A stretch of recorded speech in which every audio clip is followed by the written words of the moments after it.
Good evening, dear listener. Tonight, we return once again to the forgotten folds of history, in search of moments that shaped the world in quiet ways. Whether you're cozy in bed or listening with closed eyes, I'm glad you're spending this peaceful time here. I'd love to know where you're tuning in from and what time it is in your part of the world. Are you just waking up, or about to drift off with the past whispering in your ear? If you're enjoying these calm passages through time, please do subscribe. There are many more nights like this ahead. I'm going to take you inside the gin-soaked streets of Georgian London, where fortunes were made and lost in a single gulp, where children grew up knowing the taste of juniper before they could walk, and where the line between madness and sobriety became so blurred that nobody could tell the difference anymore. You'll meet the characters who profited from this chaos, the families it destroyed, and the desperate officials who watched helplessly as their city descended into alcoholic anarchy. But here's what makes this story absolutely incredible. It all started with the best of intentions. The government thought they were solving problems, not creating the greatest social disaster in London's history.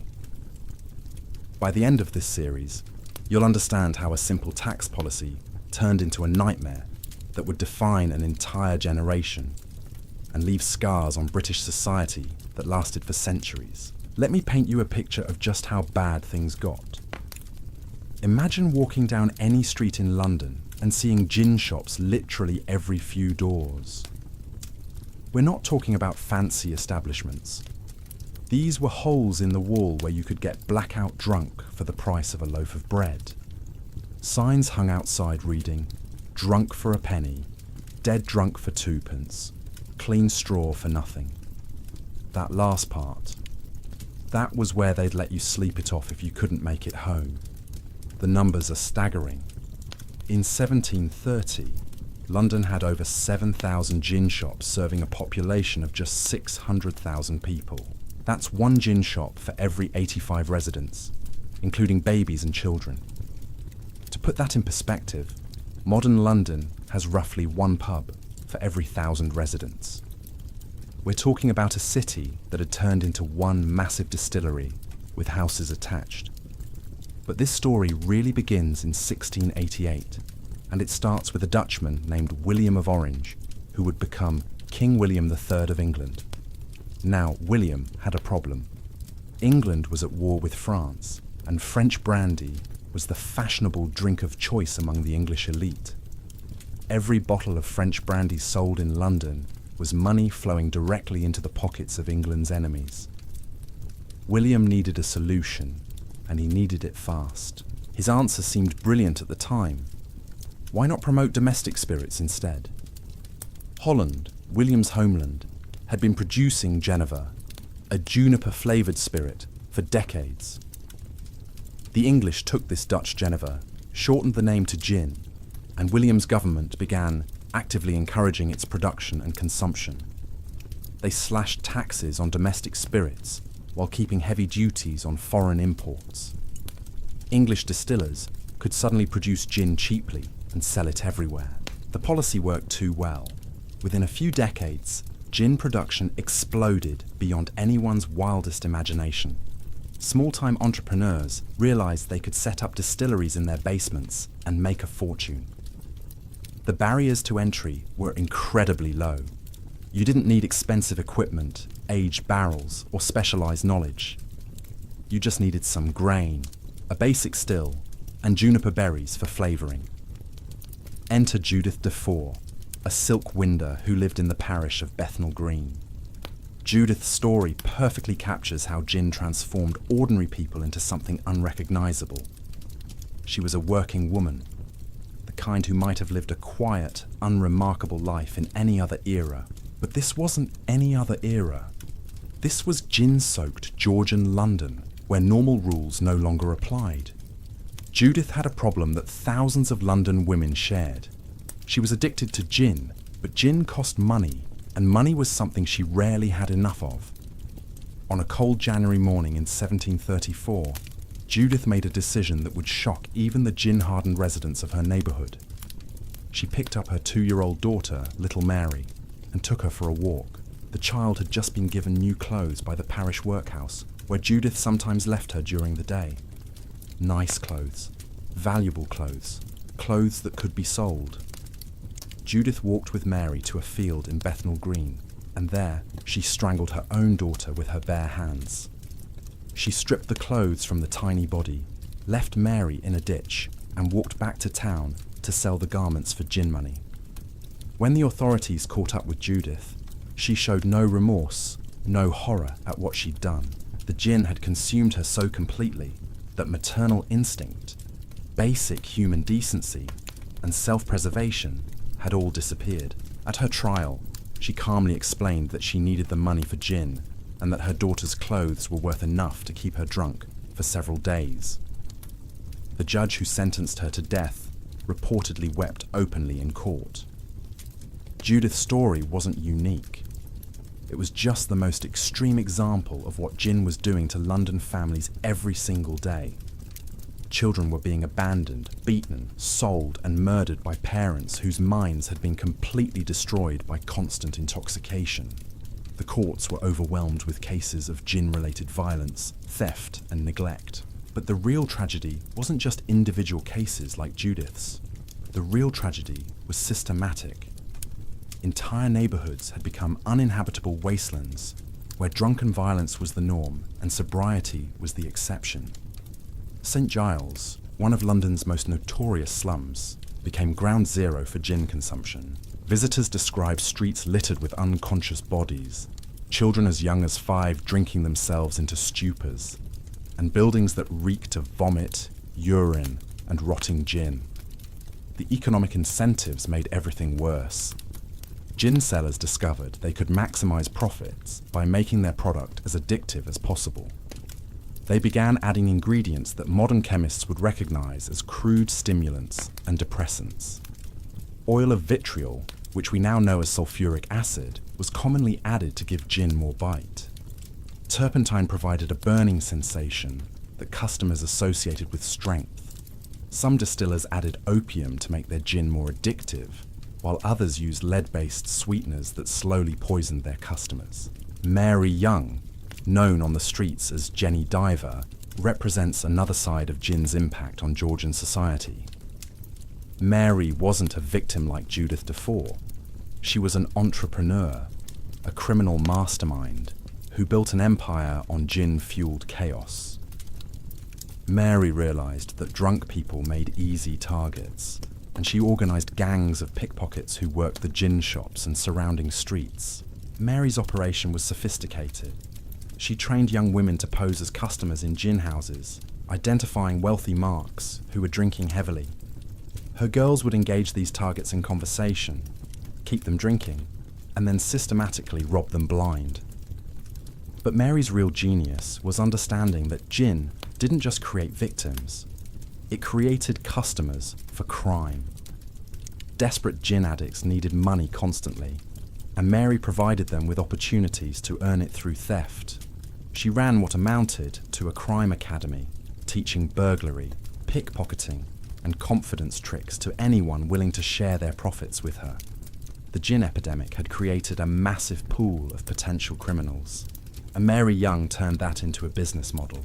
Her network grew so large that she essentially controlled entire neighborhoods. Gin sellers paid her protection money. Legitimate businesses hired her security services. Even some magistrates reportedly looked the other way in exchange for information about more serious criminals. Mary had turned gin-induced social chaos into personal wealth and power. The authorities were completely overwhelmed. London's police force, such as it was, consisted mainly of parish constables who were often drunk themselves. The night watch was a joke. Most watchmen spent their shifts inside gin shops, claiming they needed to stay warm during cold London nights. Crime rates soared, but conviction rates plummeted because witnesses, victims, and sometimes even judges were too intoxicated to participate effectively in legal proceedings. Meanwhile, the distilling industry was making unprecedented profits.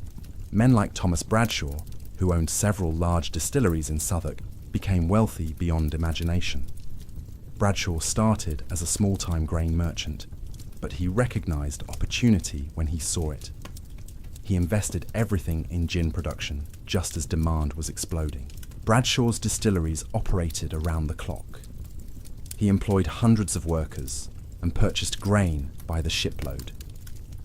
His gin was sold in bulk to retailers throughout London, but he also operated his own chain of gin shops in working-class neighbourhoods. Bradshaw understood that addiction was the ultimate business model.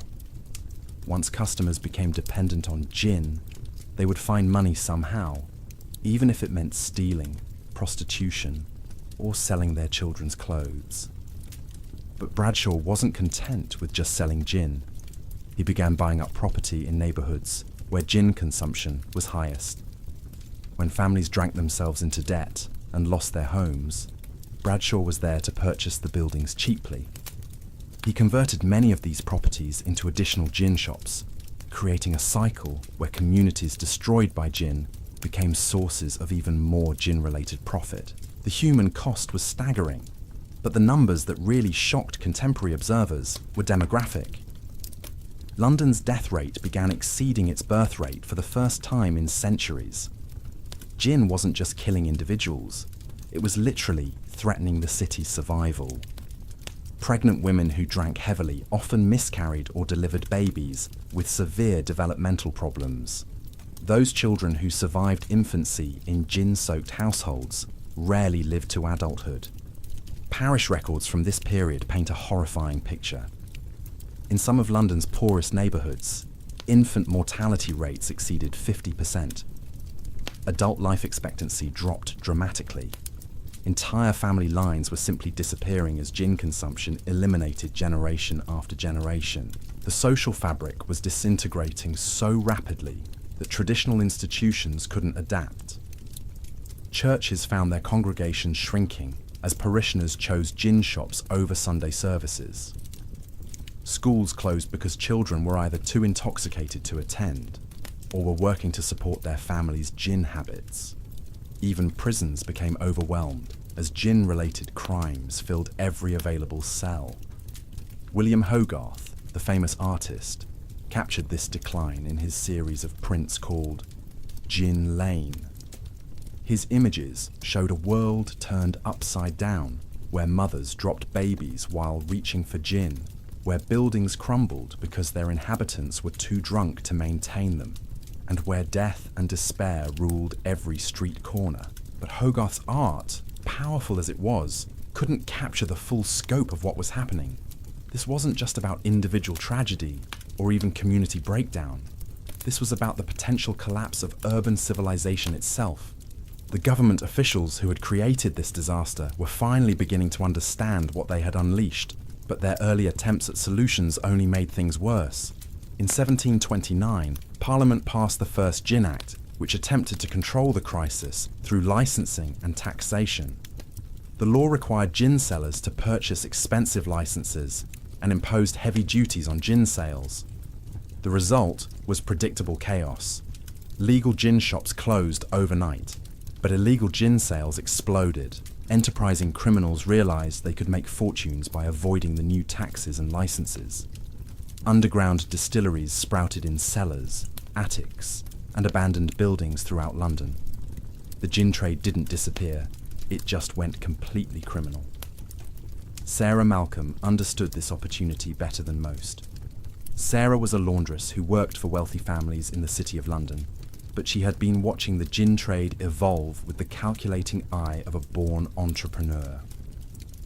When the Gin Act made legal gin selling expensive and difficult, Sarah saw her chance to enter the market illegally. Sarah's operation was brilliantly simple. She used distribution. When laundry business as cover for Gind her legitimate, she collected dirty clothes from wealthy households. She would leave behind bottles of untaxed gin hidden in laundry baskets. Her customers paid by leaving money in predetermined locations, and Sarah's laundry routes provided perfect cover for regular deliveries. But Sarah's ambitions extended beyond simple gin running. She realized that her wealthy clients, many of whom had developed serious gin habits, represented opportunities for much larger profits. She began studying their routines, their security arrangements, and their most valuable possessions. In February 1733, Sarah decided to expand her business model. She murdered her elderly employer, Lydia Duncombe, along with 2 other women in the household, and stole jewellery and cash worth several £100s. Sarah's plan was to use this capital to establish a larger gin operation, but she had underestimated how thoroughly gin had compromised her judgment. Sarah made stupid mistakes that sober criminals would never have committed. She tried to sell the stolen jewellery too quickly and in too obvious locations. She spent money lavishly in neighbourhood gin shops, drawing attention to herself. When authorities arrested her, they found evidence linking her not just to the murders, but to an extensive illegal gin network. At her trial, Sarah showed the same detached indifference that characterised so many gin-related criminals of this era. She admitted to the murders without emotion and seemed genuinely confused about why people found her actions shocking. The gin had destroyed her ability to distinguish between normal business practices and horrific violence. Sarah's execution drew enormous crowds, but not because people were horrified by her crimes. They came because her story represented something they all understood. Gin had transformed ordinary London residents into creatures capable of anything. Sarah wasn't a monster. She was just what happened when gin addiction met entrepreneurial ambition. The underground gin trade that flourished after the 1729 Gin Act created new forms of violence and corruption throughout London. Criminal gangs fought territorial wars over gin distribution rights. Corrupt officials took bribes to ignore illegal distilleries. Even parish priests were rumoured to be blessing gin operations in exchange for generous donations. James Dalton embodied this new criminal landscape. James started as a small-time thief working crowds the outside legal gin shops, but when those shops closed, he adapted quickly. He organised gangs that robbed legal gin warehouses and distributed the stolen spirits through networks of illegal sellers. James's operation grew so sophisticated that he essentially controlled gin distribution in several London neighbourhoods. He employed lookouts who watched for government inspectors, enforcers who collected debts from illegal gin sellers, and even chemists who adulterated stolen gin to increase its volume and potency. But James understood that violence was bad for business. Instead of fighting rival gangs, he negotiated territorial agreements. Instead of bribing individual officials, he developed systematic corruption networks. James turned illegal gin distribution into a professional enterprise with rules, hierarchies, and business practices. His success attracted attention from London's established criminal organisations. Traditional thieves and murderers realised that gin offered more reliable profits than their older specialties. Highway robbery was dangerous and unpredictable, but gin addiction guaranteed steady customers who would pay almost any price for their daily supply. The merger of gin distribution with London's existing criminal networks created something unprecedented: organised crime on an industrial scale. These weren't random thugs committing individual crimes. These were sophisticated organisations that controlled entire neighbourhoods and influenced government policy through systematic bribery and intimidation. Government officials found themselves in an impossible position. The legal gin trade had been destroyed, but illegal gin consumption was higher than ever. Tax revenues had disappeared, but the social problems caused by gin had actually gotten worse. Criminal organisations were growing more powerful and more violent, but traditional law enforcement was completely inadequate to deal with them. Magistrate John Gonson represented the government's confused response to this crisis. Gonson was appointed to lead raids against illegal gin sellers, but he quickly discovered that enforcing the law was nearly impossible. His constables were often drunk themselves. Witnesses refused to testify because they feared criminal retaliation. Even when he successfully prosecuted illegal gin sellers, new operations appeared immediately to replace them. Gonson's raids became theatrical performances rather than effective law enforcement. He would lead dozens of constables into known gin-selling neighbourhoods, smash a few barrels, arrest some obvious criminals, and declare victory. But everyone involved understood that these raids had no real impact on gin availability or consumption. The futility of Gonson's efforts became clear during his most famous raid in St. Giles. His forces surrounded what they believed was a major, illegal distillery, only to discover that the building's owners had been tipped off hours earlier. Instead of finding gin and criminals, Gonson's men found empty rooms and mocking graffiti that read, "Gone to make gin elsewhere. Thanks for the warning." The corruption had become so systematic that criminal organizations often knew about planned raids before the constables who would conduct them. Government officials were selling information to the same illegal gin operations they were supposed to be shutting down. Elizabeth Brownrigg discovered a different way to profit from gin-induced social chaos. Elizabeth ran what was officially called a workhouse for orphaned and abandoned children, but her real business was much darker. She realized that gin-addicted parents were constantly abandoning children they could no longer care for, and that these children represented opportunities for exploitation. Elizabeth's workhouse received government funding to care for abandoned children, but she spent as little as possible on food, clothing, and shelter. Instead, she put the children to work in dangerous and illegal occupations. Young boys were sent to steal from gin shops and warehouses. Girls were forced into prostitution or used as bait in elaborate confidence schemes. But Elizabeth's real innovation was recognizing that gin-damaged children could be trained to become more effective criminals than healthy ones. Children who had grown up around constant intoxication were already comfortable with violence and chaos. They had fewer moral inhibitions and were more willing to take extreme risks. Elizabeth developed training programs that turned abandoned children into specialized criminals. Some learned pickpocketing techniques specifically designed for use in crowded gin shops. Others were taught to identify and exploit the particular vulnerabilities of different types of drunk people. The most promising students learned confidence tricks that could separate wealthy gin addicts from their remaining money. Her operation grew so successful that other criminal organizations began paying Elizabeth for trained child criminals. She was essentially running a criminal academy funded by government money intended to help abandoned children. The authorities eventually discovered Elizabeth's activities, but not because of effective law enforcement. She was caught only because she made the mistake of torturing and murdering several children whose screams attracted neighborhood attention. Even then, her trial revealed that government officials had been ignoring obvious signs of abuse for years because Elizabeth's reports always showed that her charges were being successfully rehabilitated. Elizabeth's execution provided no real justice for her victims or solutions to the problems that had made her crimes possible.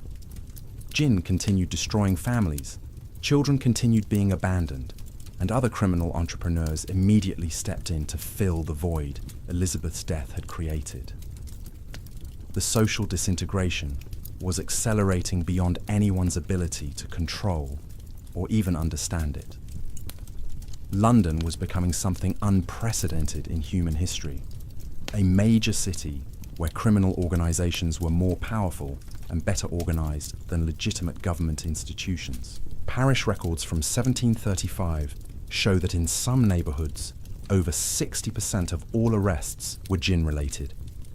But arrest rates were actually declining because there simply weren't enough constables, magistrates, or jail cells to process all the gin-induced crime. The legal system was collapsing under the weight of social problems it had never been designed to handle. The economic implications were staggering. Legitimate businesses were fleeing gin-soaked neighborhoods because their workers were too drunk to be productive and their customers were too dangerous to serve. Property values collapsed as entire districts became uninhabitable. Tax revenues disappeared as economic activity shifted from legal enterprises to criminal organizations that paid no taxes and recognized no government authority. Dr. Stephen Hales, one of the few medical professionals studying gin's effects systematically, published reports that shocked even contemporary observers who thought they understood how bad things had become. Hales documented cases of children born addicted to gin, of adults who had consumed so much adulterated gin that their internal organs were literally dissolving, and of entire families who had died not from gin poisoning, but from starvation because they spent all their money on gin instead of food. But Hales's most disturbing discovery was that gin addiction hereditary in ways that went beyond simple learned behavior.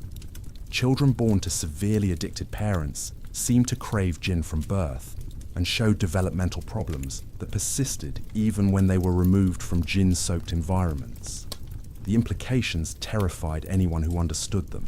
London wasn't just dealing with a temporary social crisis that could be solved through better laws or more effective enforcement. The city was creating a permanently damaged population whose problems would persist for generations. The scientific evidence was mounting, but the political response remained paralysed. Members of Parliament who should have been addressing this crisis were themselves regular gin consumers. The House of Commons often reeked of juniper and turpentine, with debates frequently interrupted by members too intoxicated to speak coherently. How could a government solve a problem when its own leaders were victims of that same problem? Thomas Pelham Holles, the Duke of Newcastle and one of the most powerful politicians of his era, exemplified this contradiction.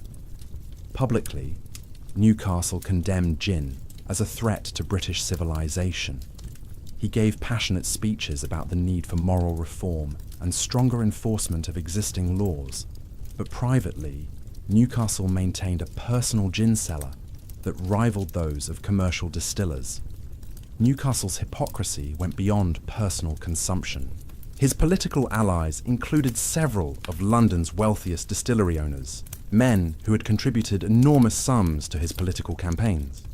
When reform proposals threatened their profits, these men could count on Newcastle to find procedural ways to delay or derail legislative action. The Duke's private correspondence, discovered decades later, reveals a man trapped between public duty and private interest. In one letter to his brother, Newcastle wrote that gin was indeed destroying London, but that immediate action would bankrupt too many of his supporters. He calculated that gradual reform over many years would be less politically damaging than the shock therapy that medical experts were demanding. This political paralysis had deadly consequences. While Newcastle and his colleagues debated gradual approaches, London's gin epidemic was claiming thousands of additional victims every month effective action allowed an. The delay between recognising the problem and taking entire generation to be lost to gin addiction. Captain Thomas Coram understood the human cost of this political cowardice better than most government officials. Coram wasn't a politician or a social reformer by profession. He was a sea captain who had made his fortune in international trade. But walking through London's streets in 1735, Coram saw something that changed his life forever. On a cold morning in March, Coram discovered the body of an infant girl abandoned in a doorway near his home in Rotherhithe. The child had frozen to death during the night. But what shocked Coram wasn't just the death itself. It was the evidence surrounding the tiny corpse. Empty gin bottles, adult vomit, signs that whoever had abandoned this baby had been catastrophically drunk when they made that decision. Coram began paying attention to abandoned children throughout London, and what he discovered horrified him. Dozens of infants were being left to die every week, and the vast majority of these cases involved gin-addicted parents who could no longer care for their children. Traditional charity organisations were overwhelmed and underfunded. Parish authorities were too drunk or too corrupt to provide effective help. The sea captain decided to take action where government had failed. Coram spent the next several years organising London's first foundling hospital, a facility specifically designed to care for abandoned children. But his real innovation was understanding that saving individual children wasn't enough. He needed to address the root causes that were creating so many abandoned children in the first place. Coram's foundling hospital became a research centre for studying gin's impact on families. He employed physicians to document the health problems of children born to addicted parents. He hired investigators to track what happened to families after gin addiction took hold. Most importantly, He began collecting evidence about the connections between gin availability and child abandonment rates. The data Khorram assembled was devastating. In neighborhoods with the highest concentrations of gin shops, child abandonment rates were 20 times higher than in areas where gin was less available. Children born to heavily addicted mothers had mortality rates approaching 70%. Even those who survived infancy showed developmental problems that persisted throughout their lives. But Khorram's most significant discovery was economic. He calculated that the cost of caring for gin-damaged children far exceeded any tax revenues generated by gin sales.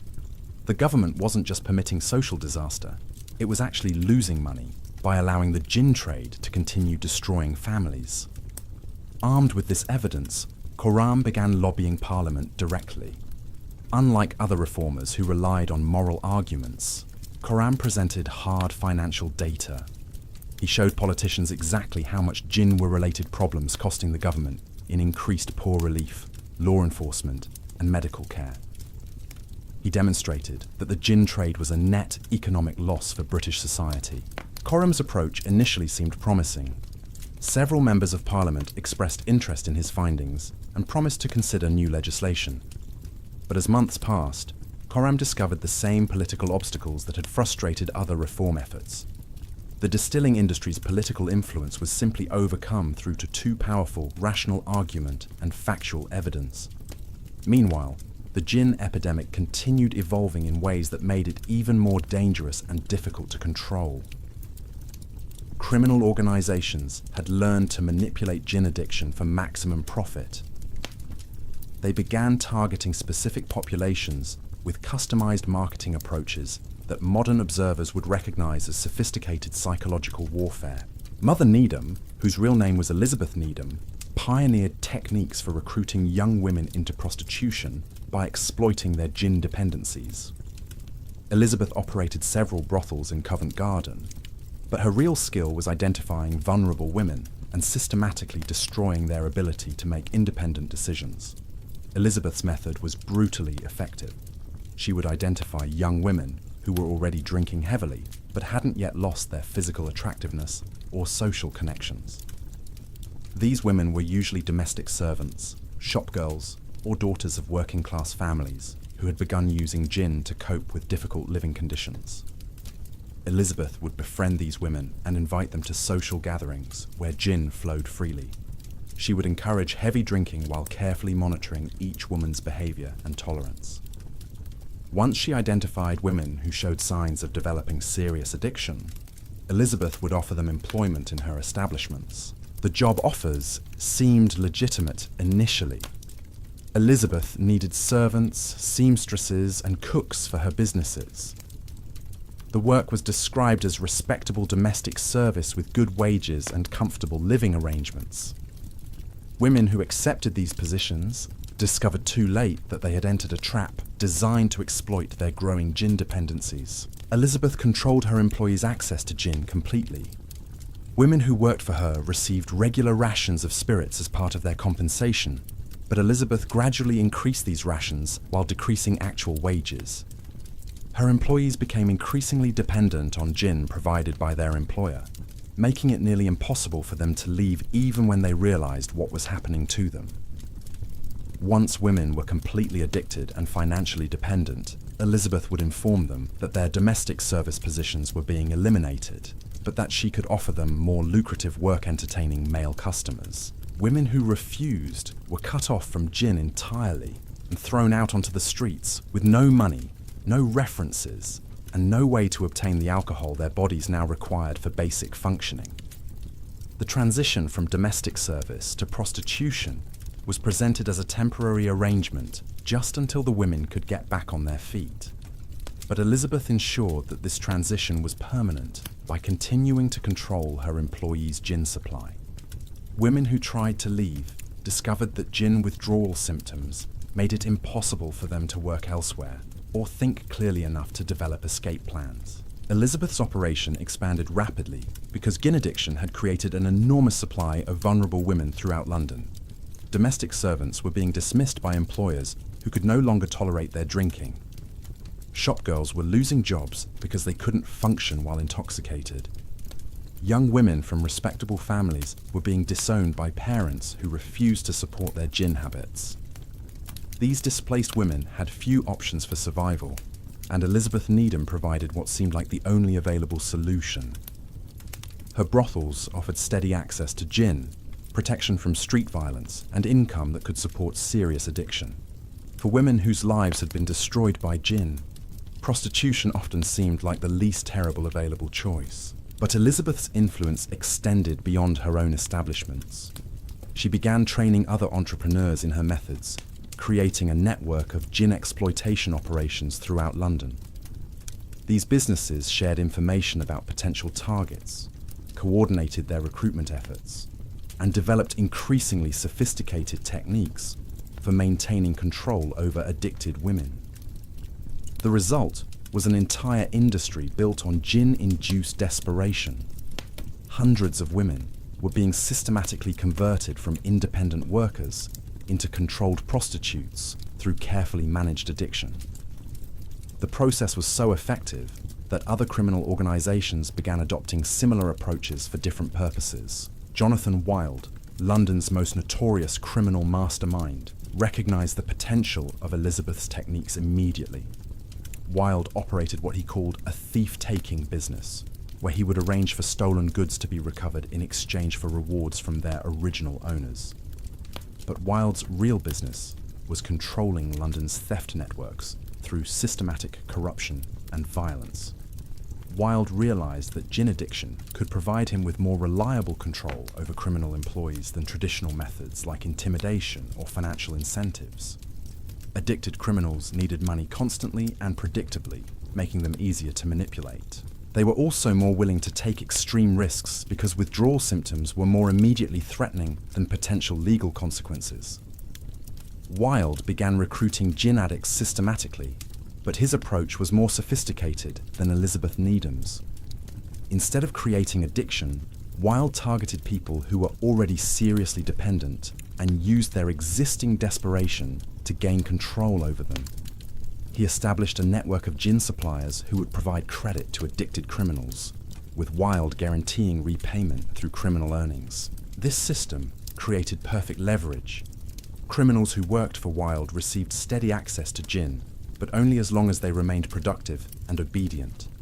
Those who tried to leave Wild's organization found themselves cut off from gin suppliers throughout London, forcing them to return or face potentially fatal withdrawal symptoms. Wild's network grew enormous because gin addiction had created such a large population of potential criminal recruits. Addicted workers who had lost legitimate employment often turned to theft as their only remaining income source. Wild provided these desperate people with training, equipment, and markets for stolen goods, but always within a framework that maintained his absolute control. The sophistication of Wild's operation shocked contemporary observers, who had assumed that criminal organizations were crude and disorganized. Wild maintained detailed records of his employees' activities, coordinated complex multi-person thefts, and even provided what amounted to insurance and retirement benefits for criminals who served him loyally. But Wild's most significant innovation was recognizing that gin addiction could be used to control government officials as effectively as it controlled criminals. Many magistrates, constables, and court clerks had developed serious gin dependencies, making them vulnerable to the same manipulation techniques that worked on thieves and prostitutes. Wild began supplying gin to corrupt officials, gradually increasing their dependencies while carefully documenting their illegal activities.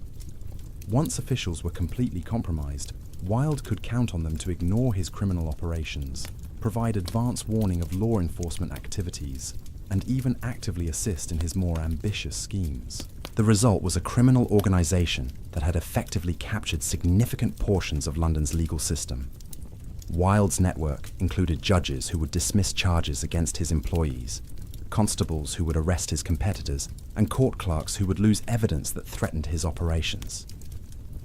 Contemporary observers began to realize that London was experiencing something unprecedented: the emergence of criminal organizations that were more powerful and better organized than legitimate government institutions. These groups controlled entire neighborhoods, influenced legal proceedings, and generated more wealth than many legitimate businesses. The social implications were terrifying. If criminal organizations could provide better security, more reliable services, and steadier employment than legitimate institutions, what incentive did ordinary citizens have to support government authority? Why obey laws when the people enforcing those laws were controlled by criminals? Dr. Thomas Wilson, a physician who worked in some of London's poorest neighborhoods, documented how completely gin had inverted traditional social relationships. Wilson observed families where children supported gin-addicted parents through theft and prostitution. He saw neighborhoods where criminal organizations provided more effective dispute resolution than courts. He treated patients who trusted illegal gin sellers more than licensed physicians. Wilson's medical records from this period reveal a society where normal social bonds had been completely severed. Parents were selling children to support gin habits. Children were abandoning elderly parents who could no longer contribute to family gin purchases. Spouses were murdering each other over access to gin supplies. But Wilson's most disturbing observations concerned community institutions.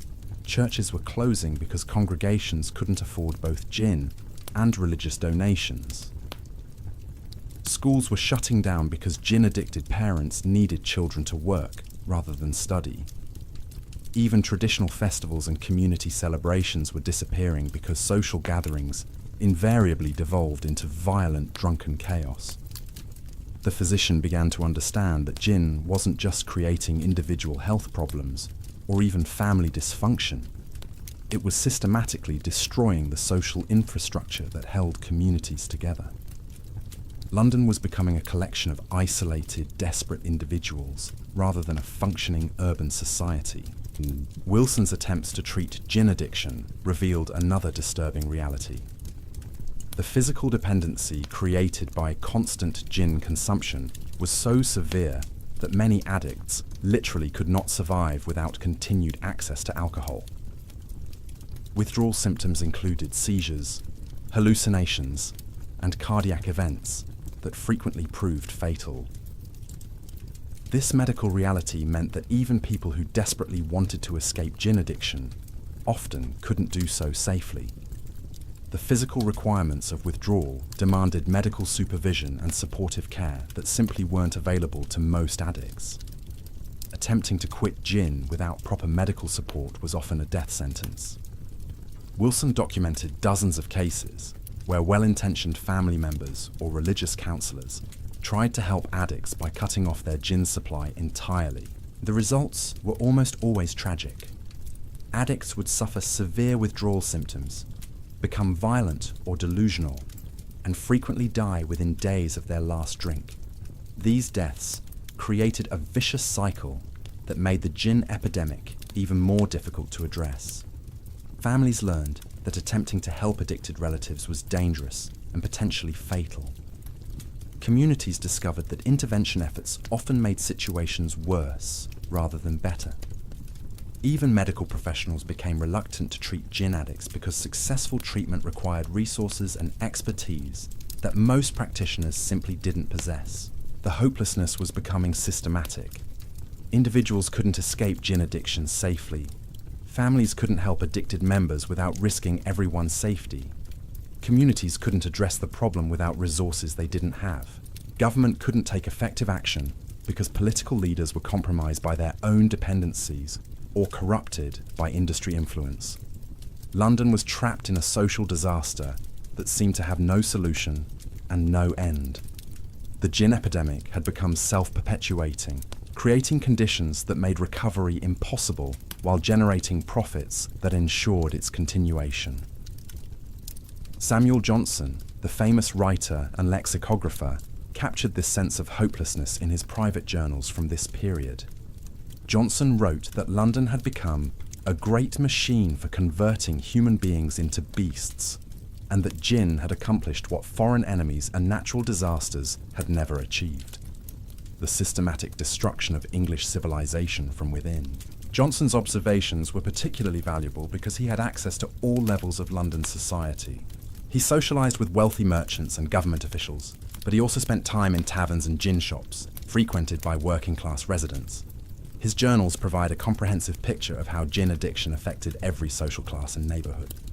According to Johnson, wealthy gin addicts were often more dangerous than poor ones because they had resources to support more extreme habits and influence to avoid legal consequences. He described upper-class parties where guests consumed gin until they lost consciousness, and business meetings where important decisions were made by men too intoxicated to understand what they were agreeing to. But Johnson also observed that wealth provided no real protection against gin's destructive effects. Rich addicts lost fortunes just as quickly as poor ones lost their few possessions. Wealthy families disintegrated under the pressure of addiction just as completely as working-class households. Social status meant nothing when gin dependency reached its final stages. The universality of gin's impact across all social classes meant that London lacked any stable, unaffected population that could provide leadership or resources for addressing the crisis. Unlike other social problems that primarily affected specific groups, gin addiction was destroying the entire social hierarchy simultaneously. This comprehensive social breakdown created opportunities for the most ruthless and adaptable criminals to accumulate unprecedented power and wealth. The traditional barriers that had limited criminal activity, such as community surveillance, family obligations, and respect for authority, had been systematically eliminated by gin-induced social chaos. The most terrifying aspect of this collapse wasn't the violence or the poverty, or even the mass addiction itself. It was how quickly London's residents began to accept their new reality as normal. Children who had never known sober parents assumed that constant intoxication was simply how adults behaved. Young people entering the workforce expected their employers to be drunk most of the time. Even the clergy began incorporating gin consumption into religious ceremonies, reasoning that if they couldn't eliminate the substance from their congregations' lives, they might as well sanctify it. This normalization of chaos created a generation that had no memory of functional society and no expectation that things could be different. When occasional visitors from rural areas or foreign countries expressed shock at London's condition, residents would look at them with genuine confusion. This was simply how cities worked, wasn't it? This was what urban life had always been like, right? Mary Toft represents this disturbing adaptation to dysfunction. Mary worked as a seamstress in Southwark, one of London's most gin-saturated neighbourhoods, and she had developed what she considered a perfectly reasonable business model for surviving in this new world. Mary realised that gin-addicted customers would pay premium prices for clothing that incorporated hidden pockets, specifically designed for concealing gin bottles. Her innovation wasn't just practical, it was cultural. Mary was designing clothes for a society where everyone needed to carry alcohol constantly, but couldn't admit to doing so publicly. Her garments featured secret compartments in sleeves, hollow buttons that could hold small amounts of gin, and fabric patterns that camouflaged stains from spilled liquor. Mary's customers included respectable merchants, government clerks, and even some members of the clergy. These people couldn't afford to appear intoxicated in public, but they also couldn't function without constant access to alcohol. Mary's clothing allowed them to maintain the pretense of sobriety while feeding their addictions throughout the day. The success of Mary's business revealed how completely gin had infiltrated every aspect of London society. People weren't just drinking at home or in taverns anymore. They were consuming alcohol during business meetings, religious services, court proceedings, and family gatherings. The entire social fabric had been rewoven around the assumption that everyone was always at least slightly intoxicated. But Mary's story takes a darker turn that illustrates how this normalization of dysfunction created new forms of exploitation. Mary began to understand that her customers' desperate need for concealed alcohol made them vulnerable to blackmail. She started documenting who was buying her specially designed clothing and began demanding additional payments in exchange for discretion. Mary's blackmail operation grew sophisticated quickly. She would approach customers who held respectable positions and inform them that she possessed evidence of their gin dependency. For a monthly fee, Mary would continue providing her specialized clothing and would remain silent about her customers' addictions. Those who refused to pay found themselves exposed publicly, often losing their jobs and social standing. The brilliance of Mary's scheme was that it exploited the gap between public expectations and private reality. London society still officially condemned excessive drinking, but privately everyone was addicted to gin. This hypocrisy created perfect conditions for blackmail because exposure meant social destruction, while continued secrecy simply required ongoing payments. Mary's success attracted imitators throughout London. Blackmail became a growth industry as entrepreneurs realized that nearly everyone in the city was hiding gin-related secrets that could be monetized. Servants blackmailed employers, employees blackmailed supervisors, and even children blackmailed their own parents, using evidence of family drinking habits. The proliferation of gin-related blackmail created a parallel economy where information about addiction became as valuable as the alcohol itself. Networks of informants developed to track and document people's drinking patterns. Professional blackmailers emerged who specialized in gathering evidence and managing ongoing extortion operations. This information economy accelerated social breakdown by destroying trust between individuals and institutions. People became afraid to seek help for their addictions because asking for assistance meant admitting to problems that could be used against them later. Families stopped confiding in each other because family members might become sources of blackmail material. The isolation created by this mutual suspicion made the gin epidemic even more difficult to address.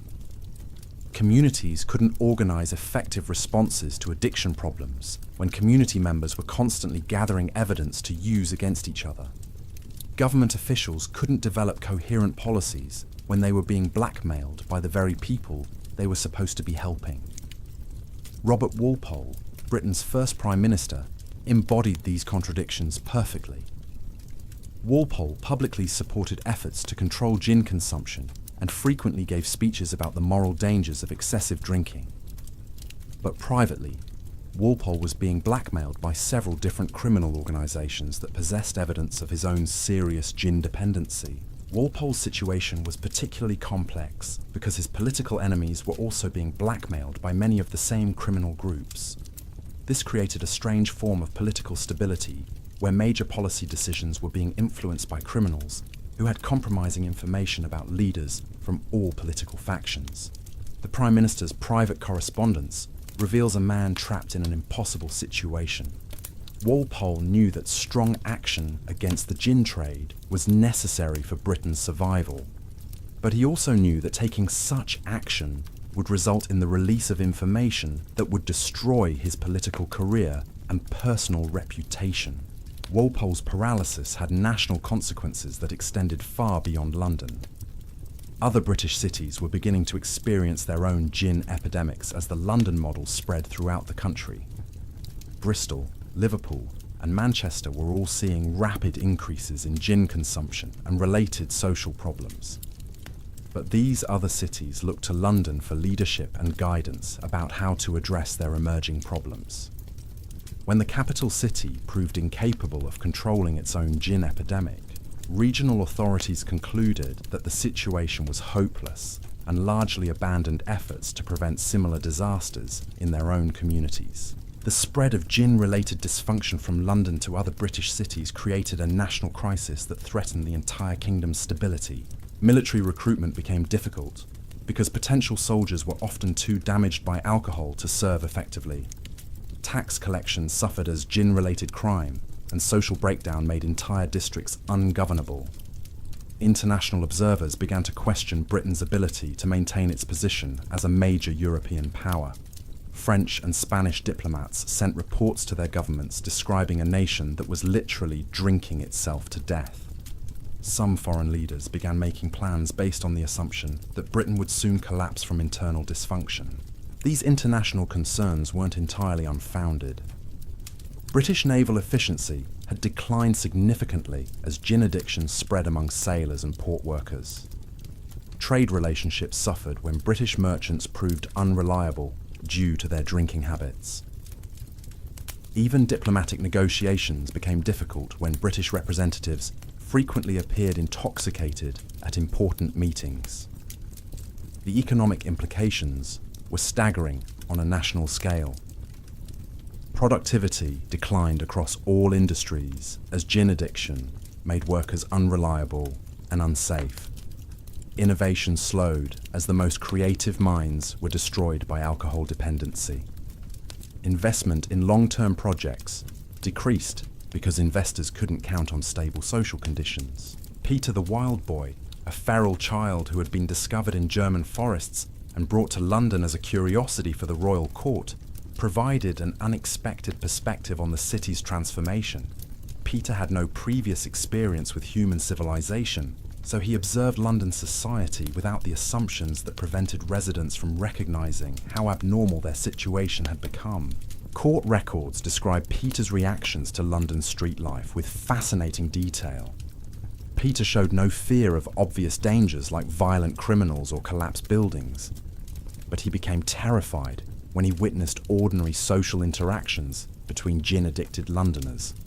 The constant aggression, unpredictable behavior, and emotional instability that residents had learned to accept as normal struck Peter as evidence that these humans were fundamentally different from the creatures he had expected to encounter. Peter's responses suggested that gin addiction had altered London residents' behavior so dramatically that they no longer seemed fully human to an outside observer. The Wild Boy, who had been raised by animals in the forest, found London society more disturbing and incomprehensible than life among wolves. These observations from someone completely outside normal social expectations highlighted how thoroughly gin had transformed basic human relationships in London. Behaviors that residents had gradually adapted to accept were actually so extreme that they shocked someone who had never experienced human civilization at all. Dr. Richard Mead, the royal physician, used Peter's reactions as evidence in his reports to King George about the gin epidemic's severity. Mead argued that if a feral child found London society more disturbing than life in the wilderness, then the city's social problems had progressed beyond anything in human experience. But even Dr. Mead's prestigious position and royal access couldn't generate effective government. King George himself action was rumoured to consume gin regularly, though palace officials denied these reports.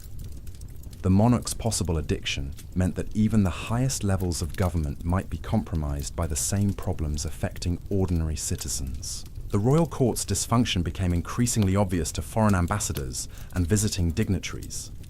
Diplomatic receptions featured open gin consumption by high-ranking officials. Important state business was conducted by ministers who were visibly intoxicated. Even royal ceremonies became chaotic events where protocol collapsed under the influence of widespread drinking. Lady Mary Wortley Montagu, a prominent aristocrat and writer, documented the court's deterioration in letters to friends throughout Europe. Lady Mary described scenes that would have been unimaginable just a few decades earlier. Cabinet ministers passing out during important meetings, courtiers engaging in drunken brawls at state dinners, and even members of the royal family appearing publicly in states of obvious intoxication. Lady Mary's correspondence reveals how gin addiction had penetrated the highest levels of British society without regard for rank, education, or social responsibility. The epidemic wasn't just affecting London's poorest neighbourhoods anymore. It was systematically destroying the nation's entire leadership class. The aristocracy's addiction created particularly dangerous problems, because wealthy addicts could afford much larger quantities of gin and much more elaborate methods of consumption. Some nobles were drinking amounts that would have killed ordinary people, sustaining their habits through access to the purest and strongest spirits available. Lord Hervey, a prominent courtier and political figure, exemplified this upper-class excess. Hervey maintained private distilleries on his estates and employed teams of servants whose only job was managing his alcohol supply. His consumption reached levels that modern medical professionals would consider impossible to survive. But Hervey's addiction went beyond personal excess. He began using gin as a political tool, hosting elaborate drinking parties where important government decisions were made by heavily intoxicated officials. These gatherings became informal centers of power, where national policy was determined by people too drunk to understand the consequences of their choices. Hervey's influence grew because other addicted officials found his parties irresistible. The promise of unlimited high-quality gin attracted politicians, judges, and military officers who might otherwise have avoided his political faction. Hervey essentially bought political loyalty with superior alcohol. The corruption of decision-making processes at the highest levels of government had consequences that rippled throughout British society. Laws were passed without proper consideration of their effects. Military campaigns were planned by commanders who were too intoxicated to assess strategic realities accurately. Economic policies were implemented by officials who couldn't understand their own proposals. This governmental dysfunction created opportunities for foreign powers to manipulate British policy through carefully planned interventions. French agents began supplying premium gin to key British officials, gaining influence over important decisions through managed addiction, rather than traditional espionage or bribery. The French strategy was brilliantly subtle. Instead of trying to recruit British officials as conscious collaborators, French agents simply ensured that those officials remained too intoxicated to make decisions that might threaten French interests. The approach was nearly undetectable because it exploited existing addictions rather than creating new forms of corruption. Spanish intelligence services adopted similar approaches, using gin supplies to influence British naval planning and colonial administration. Even smaller European powers began trying to manipulate British policy through alcohol-based influence operations. These foreign interventions succeeded because gin addiction had made British officials completely predictable in their behaviour. Would consistently addicted ministers choose options that protected their access to alcohol over alternatives that might serve national interests? Foreign agents could reliably influence British policy by controlling gin supplies to key decision-makers. The national security implications were terrifying. Britain was losing control over its own government to foreign powers that understood how to exploit the gin epidemic strategically. The nation that had once been Europe's most formidable military and economic force was being systematically weakened through managed addiction of its leadership class. Military effectiveness declined dramatically as gin addiction spread through the officer corps. Battle planning became unreliable when commanding officers were intoxicated during strategic discussions. Troop discipline collapsed when soldiers observed their leaders drinking heavily while demanding sobriety from enlisted men. Admiral Edward Vernon, one of the few senior military officers who remained relatively unaffected by gin addiction, documented the Navy's deterioration in reports that he sent directly to sympathetic members of Parliament. Vernon described ships where entire crews were too intoxicated to perform basic sailing duties, ports where administrative chaos made supply operations impossible, and naval battles where British vessels performed poorly because their officers were drunk during combat. Vernon's reports provided detailed evidence that gin addiction was threatening Britain's ability to defend itself militarily. But even these urgent warnings failed to generate effective government response because the officials who received them were often too intoxicated to understand their significance or too compromised by their own addictions to take action. The Admiral's frustration grew as he realized that traditional military discipline was completely ineffective against gin addiction. Courts-martial and punishment details had no impact on officers whose physical dependency on alcohol was stronger than their fear of professional consequences. Even execution threats failed to deter behavior driven by chemical addiction rather than conscious choice. Vernon began experimenting with alternative approaches to maintaining naval effectiveness despite widespread addiction among his personnel. He developed systems for rotating duties so that essential operations could continue even when key officers were incapacitated by drinking. He established backup command structures that could function when primary commanders were too intoxicated to make decisions. But Vernon's adaptations, while temporarily effective, represented a fundamental abandonment of professional military standards. The Royal Navy was learning to function despite systematic intoxication of its personnel, rather than addressing the underlying problem of gin addiction. This acceptance of diminished capability had long-term consequences for Britain's international position. Other European powers began to perceive British military weakness and started making territorial and economic demands that they would never have attempted when Britain's forces were fully effective. The War of Jenkins's Ear, which began in 1739, revealed the full extent of gin's impact on British military capability. British forces performed poorly in multiple theatres, suffering defeats that shocked contemporary observers who remembered Britain's previous military dominance. Captain Robert Jenkins himself, whose severed ear had provided the war's name and initial justification, was reportedly a heavy gin drinker whose account of his mistreatment by Spanish forces may have been distorted by alcohol-induced paranoia and confusion. The incident that triggered a major international conflict might have been largely the product of gin-addled imagination, rather than actual Spanish aggression. Military historians later concluded that many of the war's strategic disasters resulted directly from gin-impaired decision-making by British commanders.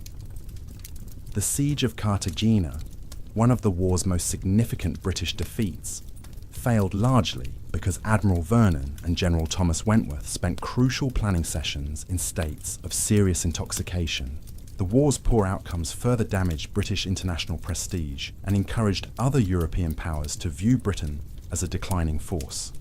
Spain, France, and other rivals began making increasingly aggressive moves against British interests, calculating that gin addiction had permanently weakened their primary competitor. These international challenges created additional pressure for domestic reform, but they also made reform more difficult by diverting resources and attention away from addressing the gin epidemic. Britain found itself trapped in a vicious cycle where gin-related problems created international vulnerabilities that made it harder to address gin-related problems. The situation seemed hopeless. Individual attempts at reform failed because they couldn't address the epidemic's systematic nature. Community-level interventions collapsed because communities lacked the resources and stability necessary for sustained effort. Government action remained paralyzed by political corruption and official addiction. Even religious institutions, traditionally society's moral backbone, had been compromised by gin addiction among clergy and congregation members alike. Churches that should have provided leadership and inspiration for reform efforts were instead contributing to the problem through their own drinking and their acceptance of gin-related donations from distillers and sellers. The Archbishop of Canterbury himself was rumoured to maintain extensive wine and gin cellars, though church officials denied these reports. Whether true or not, the rumours reflected widespread understanding that even the highest religious authorities were not immune to the epidemic's effects. Parish churches throughout London reported declining attendance as gin shops provided more attractive gathering places for community members. Sunday services competed unsuccessfully with establishments that offered immediate gratification rather than promises of future salvation. Some clergy attempted to incorporate gin consumption into religious practices, reasoning that they could better serve their congregations by meeting people where they were, rather than demanding impossible standards of sobriety. These experiments typically resulted in chants became enotic services, where religious observed distinguishable from tavern behaviour. The collapse of religious authority removed one of society's most important sources of moral guidance and community organisation. Without functional churches to provide alternative social structures, gin-centred institutions became the primary organising forces in many neighbourhoods. This religious vacuum created opportunities for criminal organisations to position themselves as sources of stability and moral authority. Some criminal leaders began adopting religious rhetoric and ceremonies, presenting their organisations as legitimate alternatives to failed traditional institutions. Motherclap, whose real name was Margaret Clapp, exemplified this phenomenon. Margaret operated several gin houses in Holborn, but she also functioned as an informal community leader who provided services that churches and government agencies could no longer deliver effectively. Margaret's establishments served as unofficial community centres where residents could gather for social interaction, business networking, and mutual support. She mediated disputes between neighbours, organised collective responses to external threats, and even conducted informal marriage and funeral ceremonies for people who couldn't afford or access traditional religious services. But Margaret's community leadership came with a price. She expected absolute loyalty from residents who benefited from her services, and she used her position to control neighbourhood, economic and social activity. People who challenged her authority found themselves excluded from essential services and social networks. Margaret's success attracted attention from other criminal entrepreneurs who began establishing similar operations throughout London. These criminal community centres provided genuine services that people desperately needed, but they also extended criminal control over previously independent neighbourhoods. The phenomenon represented a fundamental shift in London's social organisation. Traditional institutions like churches, guilds, and local government had been replaced by criminal organisations that provided similar services but operated according to very different principles and priorities. This transformation accelerated as more neighbourhoods discovered that criminal organisations could deliver better results than legitimate institutions. Why rely on corrupt constables when criminal organisations provided more effective security? Why attend dysfunctional churches when gin houses offered better community fellowship? The choice wasn't really between good and evil anymore. It was between functional criminal institutions and dysfunctional legitimate ones. For desperate residents trying to survive in gin-soaked London, the moral considerations were less important than practical effectiveness. Thomas Brown, a blacksmith who lived in Clerkenwell, embodied this pragmatic adaptation to social chaos. Thomas had initially tried to maintain traditional standards of behaviour and community involvement, but he gradually realised that these approaches were counterproductive in the new environment. Thomas's blacksmith shop had been robbed repeatedly by addicted criminals, but legitimate law enforcement provided no effective protection. When Thomas began paying protection money to local criminal organisations, the robberies stopped immediately. The criminal organisations proved more reliable and responsive than official authorities. Thomas's business relationships also shifted toward criminal networks because legitimate customers increasingly proved unreliable due to their gin addictions. Criminal organisations, despite their illegal activities, actually provided more stable and predictable business partnerships than many supposedly respectable merchants. The blacksmith social life followed the same pattern. Traditional community organisations had collapsed due to gin-related dysfunction, but criminal-controlled establishments provided opportunities for meaningful social interaction and mutual support. Thomas never considered himself a criminal, and he continued to view his situation as temporary adaptation to extraordinary circumstances. But his choices reflected broader patterns that were transforming London's entire social structure. Thousands of residents were making similar decisions every day, choosing functional criminal alternatives over dysfunctional legitimate institutions. These individual choices, repeated throughout the city, were gradually replacing London's traditional social organisation with criminal-controlled systems. The transformation was so gradual and seemed so reasonable from individual perspectives that many people didn't recognise how completely their society had been restructured. They were still living in London, still going about their daily business, still maintaining family relationships and community connections. But the London they were living in was fundamentally different from the city that had existed just a few decades earlier. Criminal organisations had become the dominant social institutions. Addiction had become the primary organising principle of community life, and violence had become the normal method for resolving disputes. The old London hadn't been destroyed through military conquest or natural disaster. It had been systematically replaced through millions of individual decisions made by people who were just trying to survive in increasingly impossible circumstances. By 1740, this transformation was essentially complete in many neighborhoods. Criminal organizations controlled most economic activity, provided most social services, and exercised more effective authority than legitimate government institutions. The gin epidemic had accomplished what foreign armies and domestic rebellions had never achieved.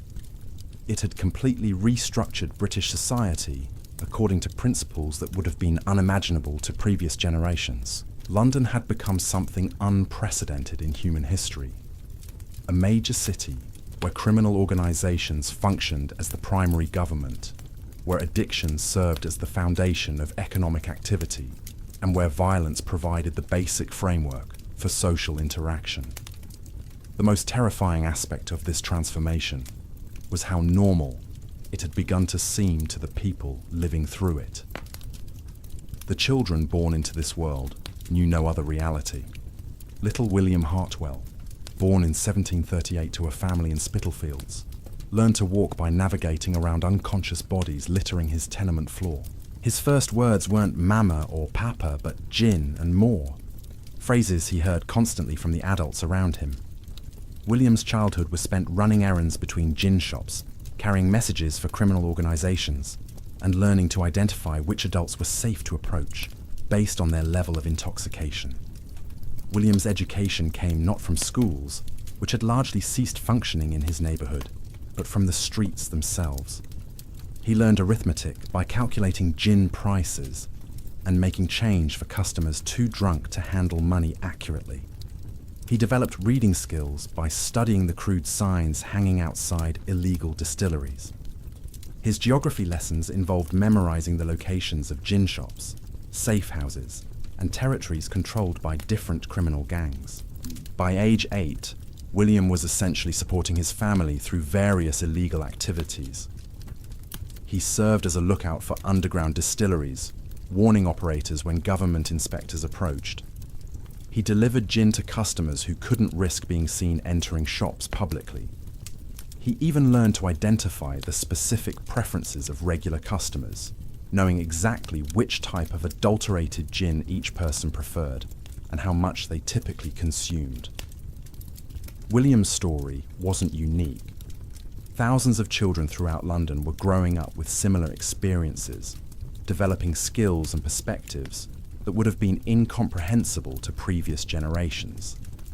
These children formed their own informal networks, sharing information about opportunities for earning money, warning each other about dangerous situations, and providing mutual support that adults in their lives were too impaired to offer. But the most disturbing aspect of this child culture was how sophisticated it had become in exploiting adult addiction.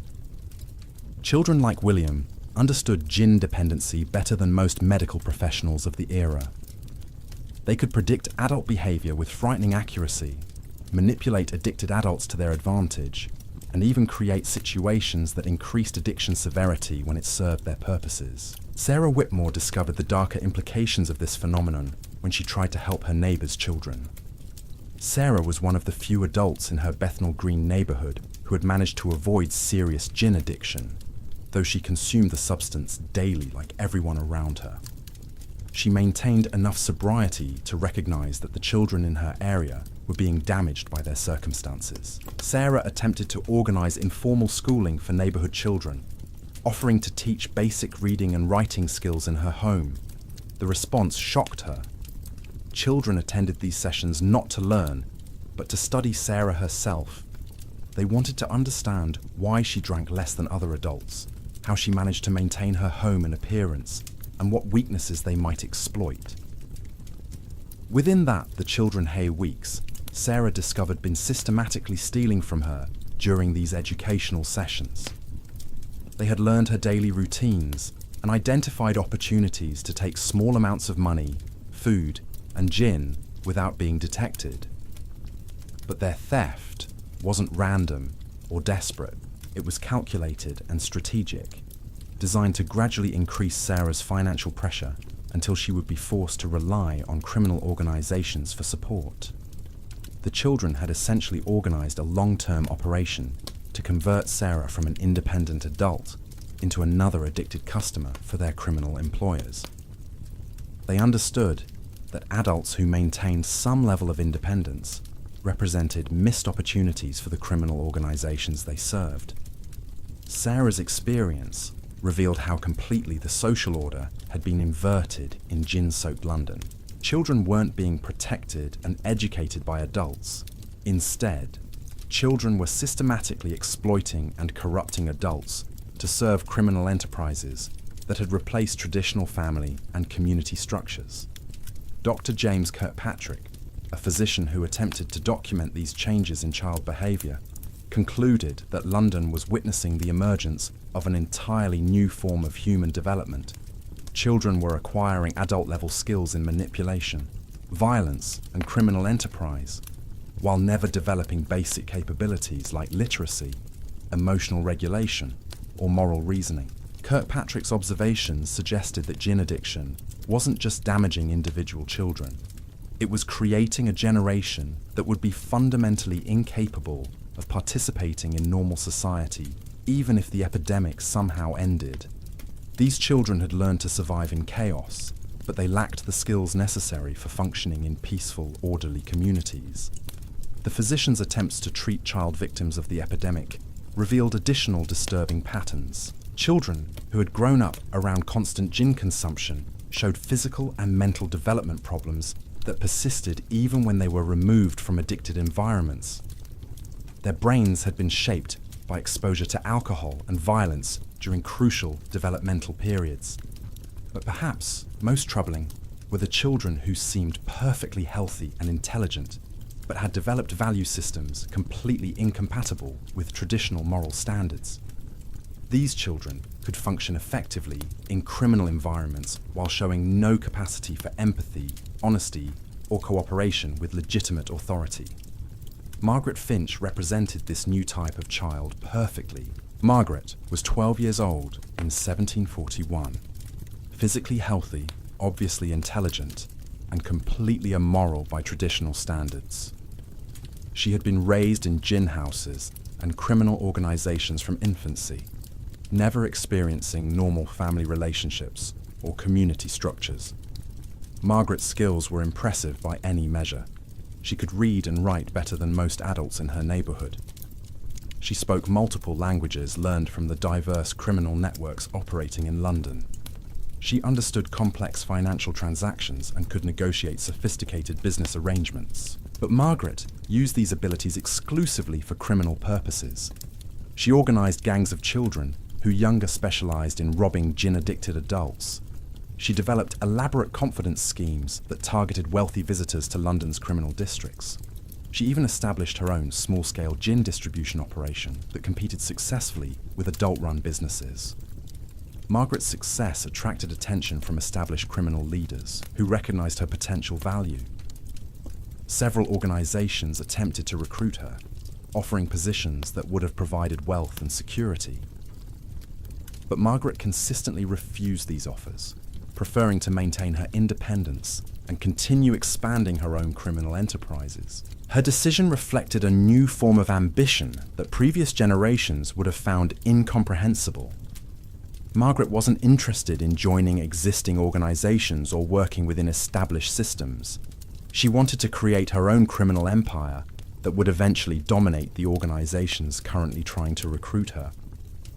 Margaret's confidence wasn't based on childish fantasy. She understood London's criminal landscape better than many adult participants, and she had identified weaknesses in existing organizations that could be exploited by someone with her particular combination of skills and ruthlessness. The emergence of children like Margaret represented a fundamental shift in criminal organization that had implications extending far beyond individual cases. These children possessed capabilities that adult criminals lacked, but they also had ambitions and perspectives that threatened existing power structures. Traditional criminal organizations had been built around adult relationships and adult motivations, but the children emerging from gin-soaked London operated according to different principles and pursued different goals. They represented a new form of criminal enterprise that was potentially more dangerous than anything that had existed before. Henry Fielding, the magistrate and writer who would later become famous for his novels, encountered this new generation of criminals regularly in his judicial work. Fielding's court records from this period document cases that challenged every assumption about crime, punishment, and human nature that had guided for centuries. Fielding described legal-thinking child criminals who showed no emotional response to punishment or threats of punishment. These children understood consequences perfectly, but had developed decision-making processes that prioritized immediate advantage over long-term considerations. Traditional legal deterrence simply had no effect on minds shaped by constant exposure to chaos and violence. The magistrate's most disturbing cases involved children who had committed serious crimes but genuinely couldn't understand why their actions were considered wrong. They had grown up in environments where violence, theft, and deception were normal survival strategies. The moral framework that made traditional law enforcement possible simply didn't exist in their mental landscape. Fielding began experimenting with alternative approaches to dealing with these child criminals. But every strategy he attempted failed in unexpected ways. Educational programs were sabotaged by children who used them as opportunities to corrupt instructors. Religious instruction was ignored or perverted into justifications for criminal behavior. Even simple kindness was interpreted as weakness to be exploited. The magistrate gradually realized that he was encountering something unprecedented in legal history. These weren't normal children who had made bad choices. They were products of social conditions so extreme that they had created fundamentally different types of human beings. Fielding's reports to higher authorities described his growing conviction that traditional legal and social institutions were completely inadequate for addressing the problems created by gin-induced social breakdown. The children appearing in his court represented challenges that existing systems had never been designed to handle. But even more disturbing were Fielding's observations about how these children were influencing adult behavior. Criminal organizations that employed child operatives began adopting the children's methods and perspectives. Adult criminals started emulating the ruthless pragmatism and moral flexibility that characterized the new generation. The result was a form of criminal evolution, where adult organizations became more dangerous and effective by learning from children who had grown up in criminal environments. Traditional criminal enterprises that failed to adapt were systematically eliminated by hybrid organizations that combined adult resources with child-derived strategies. Captain Thomas Coram, still operating his foundling hospital despite mounting challenges, documented this criminal evolution from a different perspective. Coram's facility had become a laboratory for studying how gin addiction affected child development, but it had also become a target for criminal organizations seeking to recruit or corrupt the children under his care. Coram discovered that criminal organizations were systematically attempting to infiltrate his institution through various methods.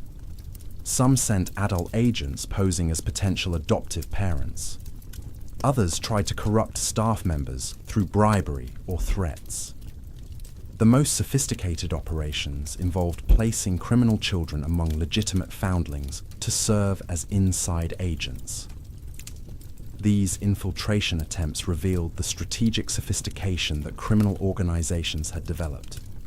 They understood that controlling child development was crucial for maintaining long-term power, and they were willing to invest significant resources in preventing alternative institutions from offering children different paths.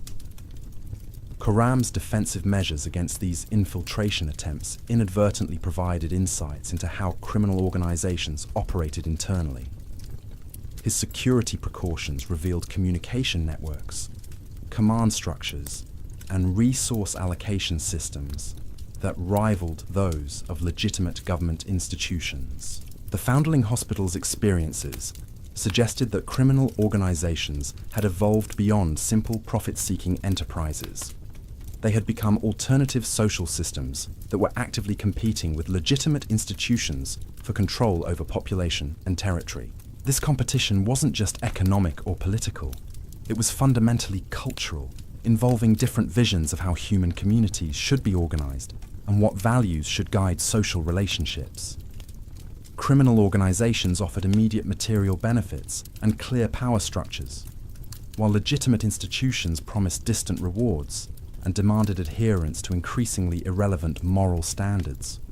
For children and adults living in gin-saturated London, the choice between these alternatives was becoming increasingly obvious.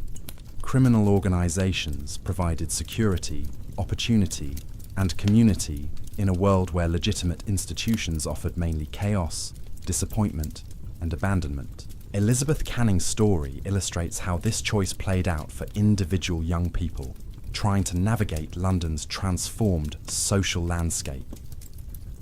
Elizabeth was 16 years old in 1741, the daughter of a carpenter who had managed to avoid serious gin addiction, but had been economically marginalised by the criminal organisations that controlled his neighbourhood's construction industry. Elizabeth worked as a domestic servant for middle-class families who were struggling to maintain respectability despite their own gin dependencies. Her position provided her with unique insights into how addiction affected different social classes and how criminal organisations were penetrating even supposedly respectable households. Elizabeth observed that wealthy gin addicts were often more vulnerable to criminal exploitation than poor ones, because they had more to lose and were more desperate to maintain appearances.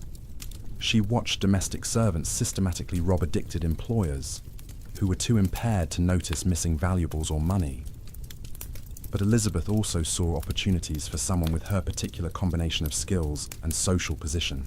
She understood both legitimate society and criminal networks well enough to serve as an intermediary between them. She could help respectable families access criminal services discreetly while providing criminal organizations with intelligence about wealthy targets. Elizabeth's decision to pursue these opportunities wasn't driven by moral corruption or desperate poverty. She simply recognized that traditional paths to social advancement had been eliminated by gin-induced social breakdown. Criminal organizations offered the only realistic possibilities for improving her circumstances. Her initial involvement with criminal networks was limited and carefully calculated. Elizabeth provided information about her employer's habits and vulnerabilities in exchange for protection and modest financial compensation. She helped coordinate discreet criminal services like debt collection and dispute resolution for families who couldn't rely on legitimate institutions. But Elizabeth's role expanded rapidly as criminal organizations recognized her value. She began managing complex operations that required someone who could interact convincingly with both criminal and legitimate populations. Her respectable appearance and social skills made her perfect for confidence schemes targeting wealthy addicts. Elizabeth's success in these roles provided her with income, security, and social status that would have been impossible through legitimate employment. She was earning more money at 16 than most adult women could expect to make through traditional work, and she was gaining practical skills and social connections that offered long-term career prospects. But Elizabeth's story took an unexpected turn that reveals how completely gin addiction had distorted London's social dynamics. In January 1753, Elizabeth disappeared for nearly a month, later claiming that she had been kidnapped and held captive by a group of criminals led by an old woman named Mother Wells. Elizabeth's account of her captivity became a sensation that divided London society along unexpected lines. Some people believed her story and demanded harsh punishment for her alleged captors. Others suspected that Elizabeth had fabricated the entire incident, possibly to cover up her own criminal activities or to generate sympathy and financial support. The controversy revealed how gin addiction had undermined basic social trust and rational discourse. People's opinions about Elizabeth's case were influenced more by their own criminal associations and addiction levels than by evidence or logical analysis. Addicted individuals tended to believe stories that justified their own paranoia and victimization narratives, while criminal organizations supported interpretations that served their strategic interests. The legal proceedings surrounding Elizabeth's case demonstrated how thoroughly the justice system had been compromised by gin-related dysfunction. Witnesses gave contradictory testimony that reflected their various criminal affiliations rather than factual observations. Judges made decisions based on political considerations rather than legal evidence. Even the jury selection process was manipulated by criminal organizations seeking favorable outcomes. The case ultimately became less about determining what had actually happened to Elizabeth Canning than about which version of events would best serve the various criminal and political interests involved. Truth became secondary to strategic advantage in a legal system that had been thoroughly corrupted by gin-induced social breakdown. But Elizabeth's story, whether true or fabricated, captured something essential about life in gin-soaked London. Young people were constantly vulnerable to violence and exploitation, but they were also capable of sophisticated deception and manipulation. The line between victim and perpetrator had become so blurred that individual cases were impossible to evaluate using traditional moral or legal frameworks. John Hill, a botanist and writer who observed London society during this period, concluded that gin addiction had created a form of social chaos that was unprecedented in human history. Hill's scientific background provided him with analytical tools that most contemporary observers lacked, allowing him to identify patterns and trends that others missed. Hill's botanical work had taught him to study complex systems by examining how individual components interacted with each other and with their environment. He applied similar analytical methods to understanding how gin addiction was transforming London's social ecosystem. Hill's observations revealed that gin addiction functioned like an invasive species that systematically displaced existing social relationships and institutions. Just as plants as invas could transform entire landscapes by outcompeting native species, gin addiction was restructuring human communities by making traditional social bonds impossible to maintain. The botanist identified specific mechanisms through which this transformation occurred. Gin addiction created economic incentives that favored short-term exploitation over long-term cooperation. It generated psychological changes that made individuals incapable of fulfilling traditional social roles. It established power dynamics that rewarded ruthlessness while punishing traditional virtues like honesty and loyalty. Hill's analysis suggested that gin addiction wasn't just causing social problems. It was systematically selecting for personality types and behavioral patterns that were incompatible with civilized society. London was experiencing a form of social evolution, where the most ruthless and amoral individuals gained advantages that allowed them to dominate increasingly larger portions of the population. This evolutionary pressure was creating new forms of human organization that combined the worst aspects of both civilization and barbarism. Criminal organizations possessed sophisticated technologies and organizational structures, but they operated according to principles that were fundamentally predatory and destructive. Hill predicted that this process would continue until either gin addiction was eliminated or London's entire population had been transformed into something that could no longer be considered civilized. He saw no possibility for stable coexistence between gin-addicted criminal communities and traditional social institutions. The botanist's predictions proved remarkably accurate. By 1742, vast areas of London had become essentially ungovernable by legitimate authorities. Criminal organizations controlled territory, collected taxes, administered justice, and provided services that traditional government institutions could no longer deliver effectively. These criminal territories weren't chaotic wastelands, despite their lawless nature. They were highly organized communities with complex rules, hierarchies, and cultural practices. But their organization served predatory purposes that made them fundamentally hostile to neighboring communities that still attempted to maintain traditional standards. The result was a form of urban warfare where different social systems competed for territory and resources through constant low-level violence. Traditional communities found themselves under siege by criminal organizations that possessed superior organization, motivation, and resources. Mary Jones experienced this siege mentality firsthand in her attempts to maintain a legitimate business in increasingly criminalized London. Mary operated a bakery in Whitechapel that had been in her family for 3 generations. serving customers who valued quality bread and honest dealing over the immediate gratification offered by criminal enterprises. But Mary's business model became increasingly difficult to sustain as gin addiction transformed her customer base and operating environment.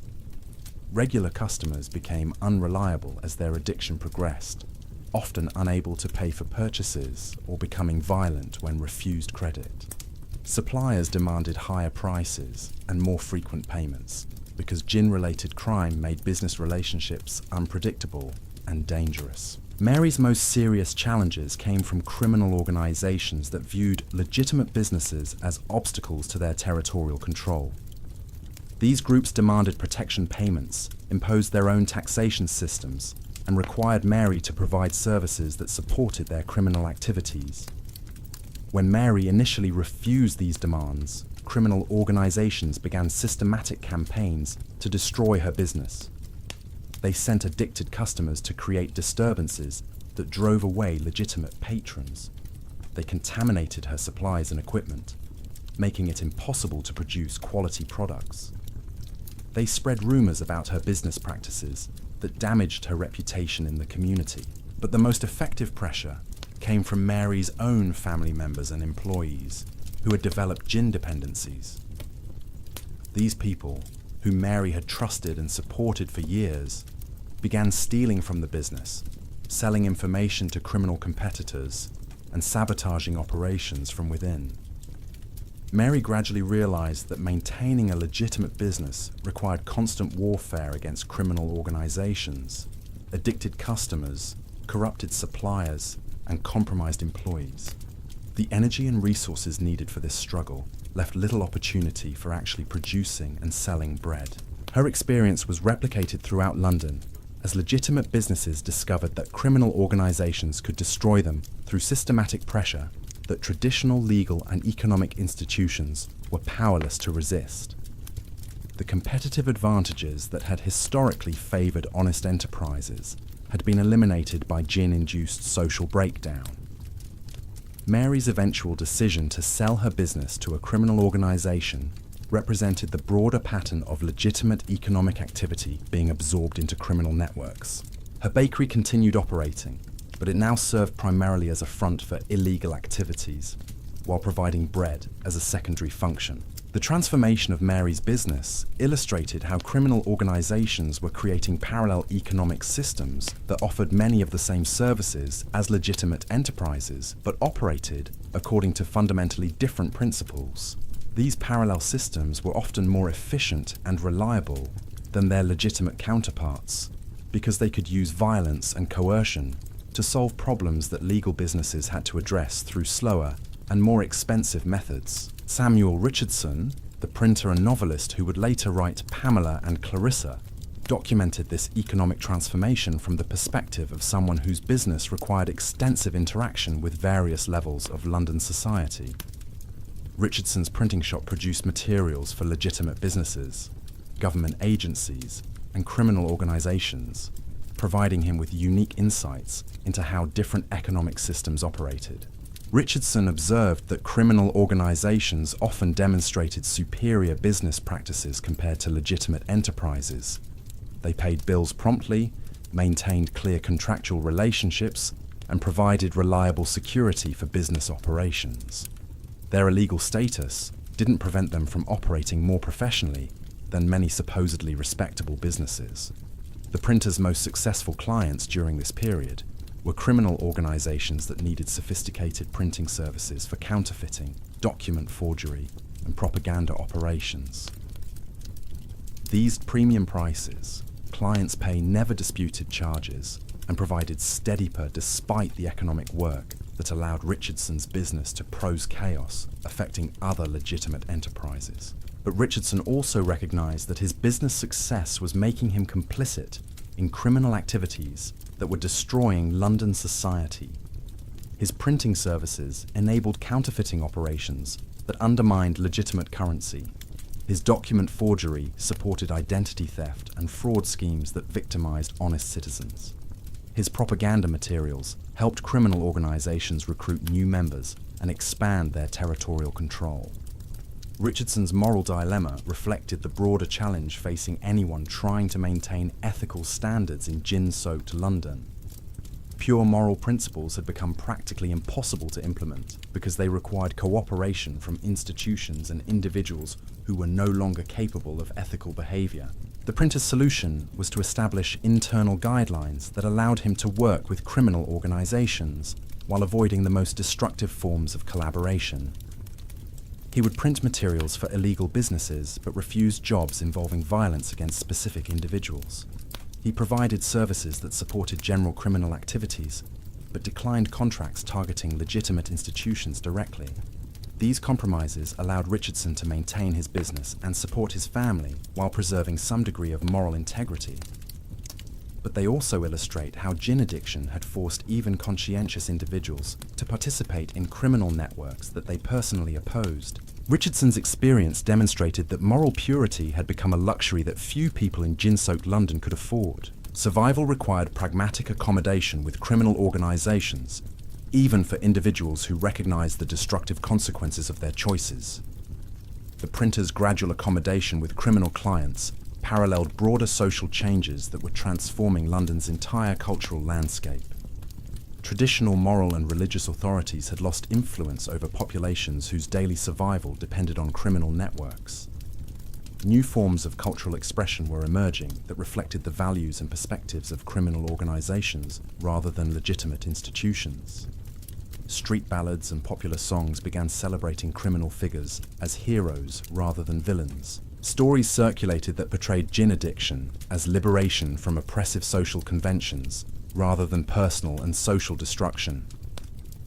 Even children's games incorporated themes of violence, deception, and criminal enterprise that would have horrified previous generations. This cultural transformation wasn't simply reflecting existing social changes. It was actively accelerating the breakdown of traditional social bonds by making criminal behavior seem normal, attractive, and morally acceptable. Children who grew up hearing songs about successful criminals naturally developed different aspirations than those raised on traditional moral tales. The power of this cultural influence became clear when legitimate authorities attempted to counter criminal propaganda with their own moral messaging. Traditional religious and educational materials seemed antiquated and irrelevant compared to the immediate, exciting, and profitable alternatives offered by criminal culture. Even more disturbing was the discovery that many supposedly legitimate cultural institutions were actually controlled by criminal organizations seeking to influence public opinion. Publishers, theatre operators, and even some churches were secretly funded by criminal enterprises that used these platforms to promote values and behaviors that served their strategic interests. The result was a cultural environment where distinguishing between legitimate and criminal influences became increasingly difficult. Traditional moral authorities found themselves competing with criminal organizations that possessed superior resources, better understanding of popular psychology, and fewer constraints on their messaging strategies. By 1743, this cultural competition had been decisively won by criminal organizations in many parts of London.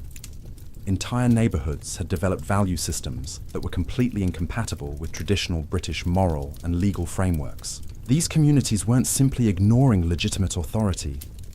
They had created alternative moral systems that actively opposed traditional values. The emergence of these alternative moral systems represented perhaps the most serious long-term threat created by the gin epidemic. Physical damage could be repaired, economic losses could be recovered, and political institutions could be reformed.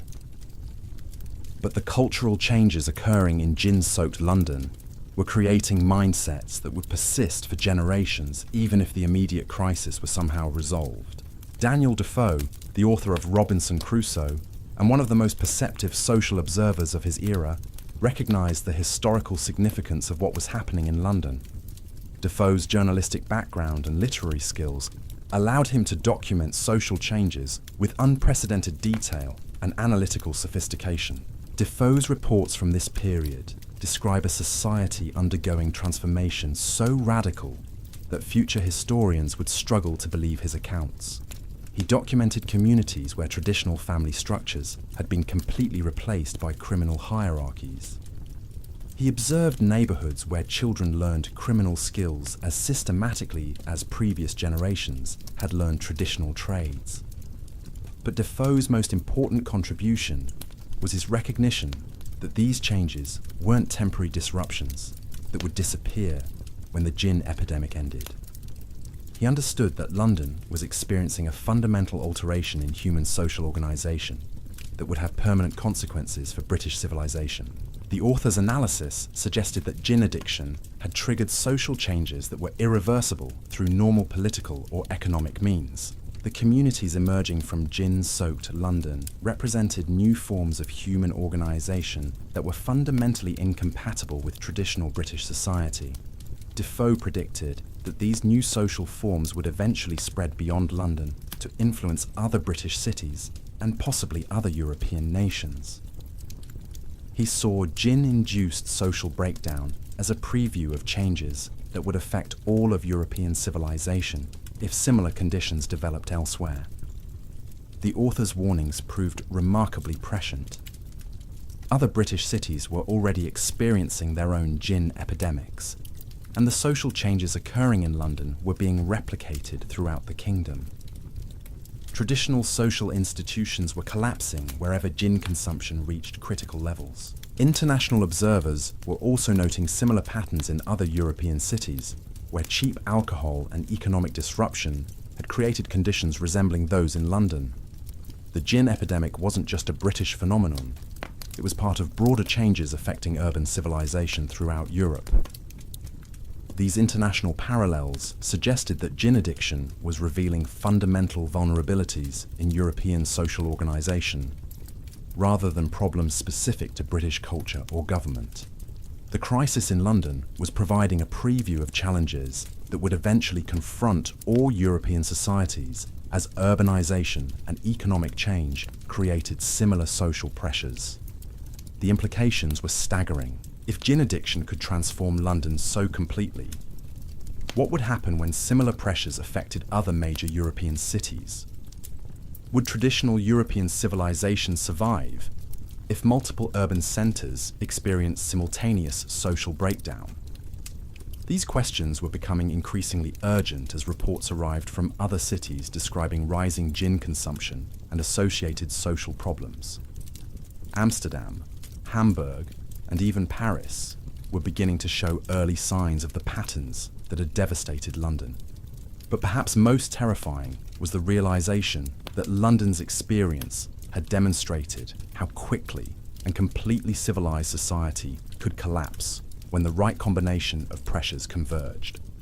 The gin epidemic had revealed that European civilization was far more fragile than anyone had previously imagined. The transformation of London from Europe's greatest city into a criminal-controlled wasteland had taken less than 2 decades. If similar changes could occur so rapidly in Britain's most important urban centre, no European city could consider itself safe from comparable disasters. This recognition was beginning to influence international relations, as European powers realised that domestic social stability was far more precarious than traditional military and economic analyses had suggested. The balance of power between nations might shift rapidly if any major power experienced London-style social breakdown. French and Spanish observers were already calculating how they might exploit British weakness if the gin epidemic continued to spread throughout the kingdom. They were also taking defensive measures to prevent similar social breakdown in their own territories. But these defensive efforts were hampered by the reality that gin addiction exploited fundamental features of European urban civilization that couldn't be easily changed. Cities required concentrated populations, complex economic relationships, and sophisticated social institutions. These same characteristics that made urban civilization possible also made it vulnerable to the types of social breakdown occurring in London.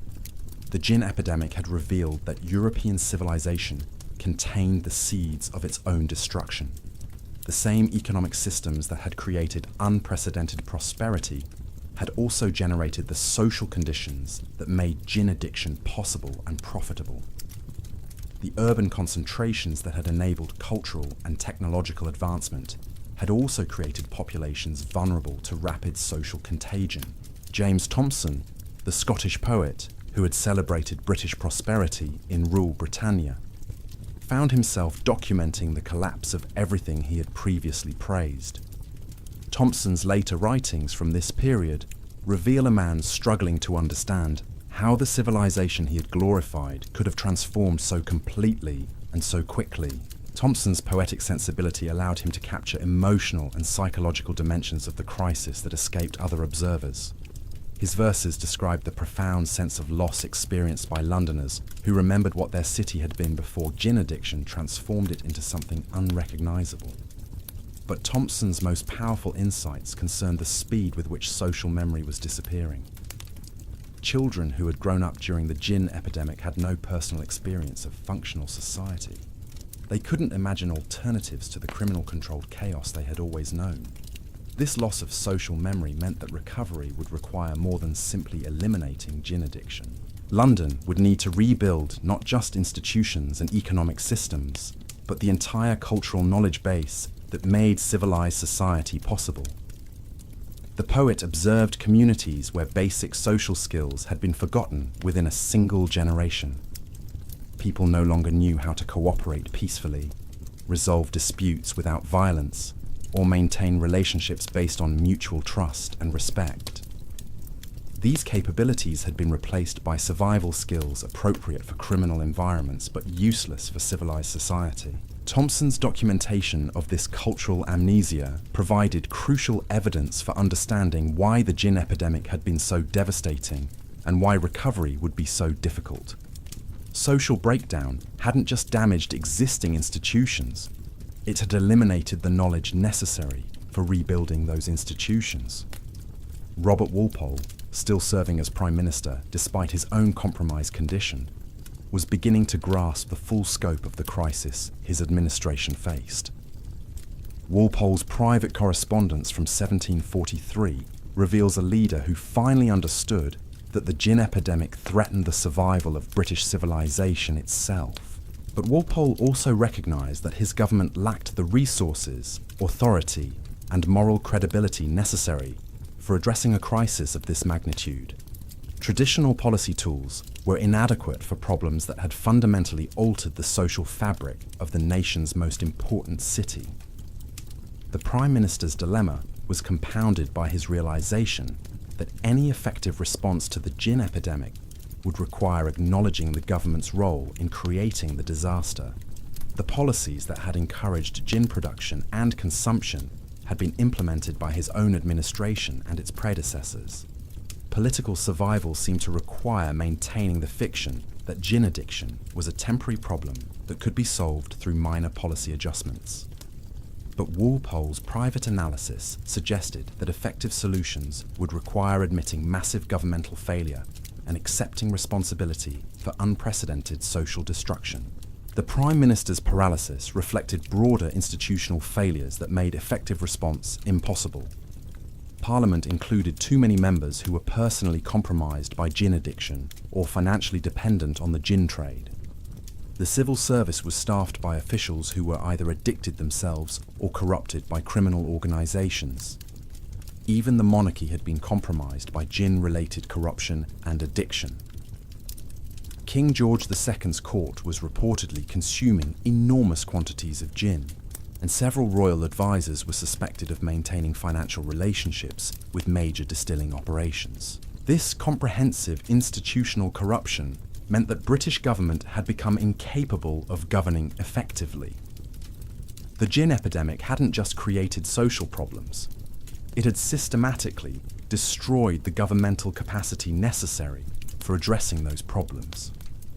Foreign observers were beginning to recognise that Britain was experiencing a form of state failure that created opportunities for international exploitation.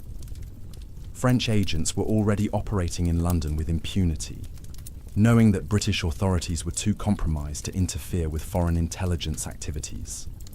Spanish merchants were violating trade agreements without consequence because British commercial enforcement had collapsed. Even smaller European powers were beginning to ignore British diplomatic protests, calculating that London lacked the authority and capability to enforce its international positions.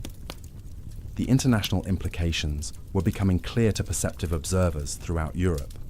Britain's gin-induced governmental collapse was creating a power vacuum that would reshape European politics for generations. Cardinal Alessandro Albani, the Pope's chief diplomatic advisor, provided perhaps the most insightful contemporary analysis of Britain's situation. Albani's position gave him access to intelligence reports from throughout Europe, allowing him to understand patterns that individual national observers might miss. Albani's correspondence describes Britain as a cautionary example of how quickly established civilizations could collapse when social cohesion was destroyed by addiction and criminal penetration of government institutions.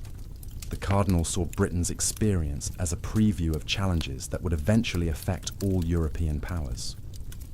But Albani also recognized opportunities for the Catholic Church to expand its influence if Protestant Britain continued to disintegrate.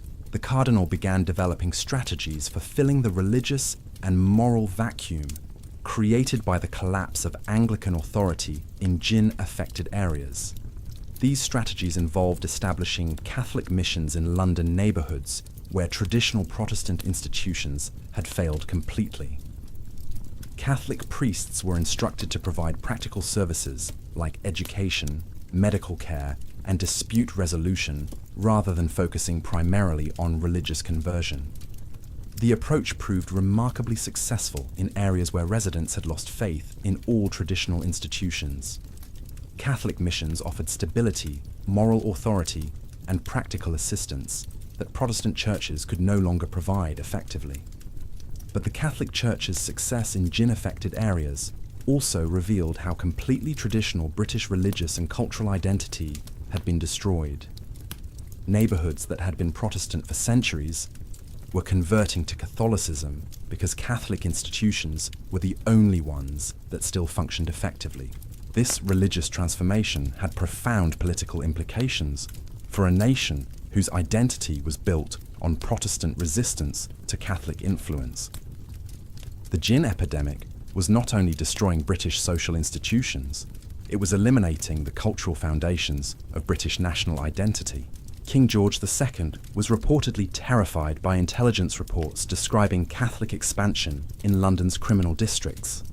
The monarch recognised that religious conversion in these areas represented more than individual spiritual choices. It indicated fundamental changes in political loyalty and cultural allegiance. But royal attempts to counter Catholic influence were hampered by the reality that Protestant institutions in these areas had been thoroughly compromised by gin addiction and criminal corruption. The Crown couldn't compete with Catholic efficiency without first rebuilding Protestant institutional capacity, a task that seemed impossible given existing governmental resources and authority. The religious dimension of the crisis added another layer of complexity to recovery efforts that were already overwhelmingly difficult. Effective response would require not just eliminating gin addiction and criminal control, but also rebuilding Protestant religious authority in communities that had lost faith in traditional British institutions.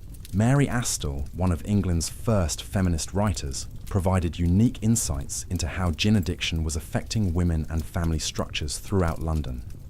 Astell's focus on women's experiences revealed dimensions of the crisis that male observers often overlooked or misunderstood. Astell documented how gin addiction had created new forms of female independence that were simultaneously liberating and destructive.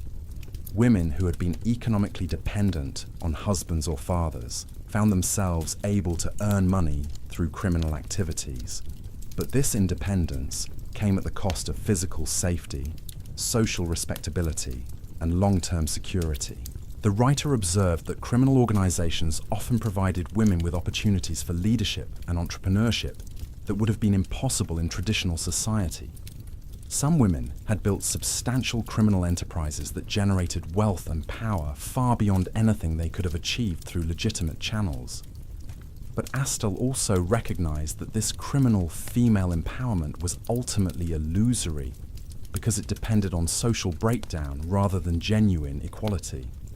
Women succeeded in criminal environments because normal social constraints had collapsed, not because underlying gender relations had improved. The writer's analysis suggested that gin-induced social chaos had created a brief window where traditional gender roles became irrelevant, but this window would close once stable authority was re-established. Women who had gained power during the crisis would likely lose it when normal social order was restored. Astel's insights proved remarkably prescient. When government authorities eventually began implementing effective responses to the gin epidemic, women who had achieved prominence in criminal organizations were among the first targets for elimination or marginalization. But the temporary transformation of gender relations during the gin epidemic had lasting effects on women's consciousness and aspirations. Even after criminal opportunities disappeared, many women retained memories of independence and capability that influenced their expectations and behavior. These changed expectations created ongoing tensions in British society long after the immediate crisis had passed. Women who had experienced power and independence during the gin epidemic were often unwilling to accept traditional subordinate roles when stable authority was re-established. The gin epidemic had inadvertently provided British women with a preview of possibilities that wouldn't become generally available until much later in British social development. This preview created frustrations and ambitions that contributed to ongoing social tensions throughout the remainder of the 18th century. Lady Mary Wortley Montagu, whose earlier correspondence had documented the epidemic's spread among the aristocracy, began focusing her attention on how gin addiction was reshaping relationships between social classes. Lady Mary's aristocratic position provided her with unique access to both elite society and the criminal organizations that were gaining influence over elite behavior. Lady Mary observed that gin addiction was eliminating traditional class distinctions in unexpected ways. Aristocrats who had become seriously addicted often found themselves dependent on criminal organizations that were controlled by people from much lower social backgrounds. These dependency relationships inverted traditional social hierarchies. Noble families found themselves taking orders from criminal leaders who had grown up in poverty. Wealthy merchants discovered that their businesses were controlled by former servants who had gained power through criminal enterprises. But Lady Mary also noted that these class inversions were temporary and unstable. Criminal leaders who had gained power over aristocrats often lacked the cultural knowledge and social skills necessary for maintaining long-term influence over elite society. The result was a form of social chaos where traditional class relationships had been destroyed, but no stable alternative system had emerged to replace them. Power shifted constantly between individuals and groups who lacked the institutional support necessary for establishing lasting authority. Lady Mary's observations revealed that gin addiction hadn't just created social problems. It had eliminated the social structures that normally contained and resolved such problems. London was experiencing a form of organized anarchy, where multiple competing authorities claimed legitimacy without possessing the resources to establish stable control. This institutional vacuum created opportunities for the most ruthless and adaptable individuals to accumulate temporary power, but it also ensured that such power would remain precarious and contested. The gin epidemic had created a social environment where no individual or organization could establish the trust and cooperation necessary for effective governance. The implications terrified thoughtful observers who understood that sustainable civilization required stable institutions and predictable social relationships. London was demonstrating that advanced urban society could collapse rapidly into a state of sophisticated barbarism that combined technological capabilities with primitive social organization. Dr. Samuel Johnson, still a relatively unknown writer at this time, was developing the intellectual framework that would later make him one of England's most important literary figures. Johnson's early experiences with gin-soaked London provided him with insights into human nature and social organization that would influence his writing throughout his career. Johnson's private notebooks from this period reveal a young man struggling to understand how rational beings could create and perpetuate social systems that were obviously destructive to everyone involved. His observations of gin-addicted London convinced him that human nature contained fundamental irrationalities that made social collapse not just possible, but inevitable under certain conditions. The future lexicographer was particularly struck by how gin addiction had eliminated the capacity for long-term thinking that was essential for civilized society. Addicted individuals made decisions based entirely on immediate needs, creating social dynamics that spiraled toward disaster despite everyone's recognition that current trends were unsustainable. Johnson's analysis suggested that civilization required more than just intelligence and good intentions. It demanded institutional structures that could override individual short-term thinking and coordinate behavior toward long-term community benefit. Gin addiction had destroyed these structures, revealing how fragile the foundations of civilized society actually were. The young writer began developing ideas about morality, social responsibility, and human psychology that would later influence British intellectual life for generations. But these ideas were shaped fundamentally by his early exposure to London's gin-induced social breakdown. Johnson's lifelong suspicion of utopian social theories, his emphasis on practical morality over abstract principles, and his conviction that human happiness depended more on stable institutions than individual freedom all reflected lessons learned during London's darkest period.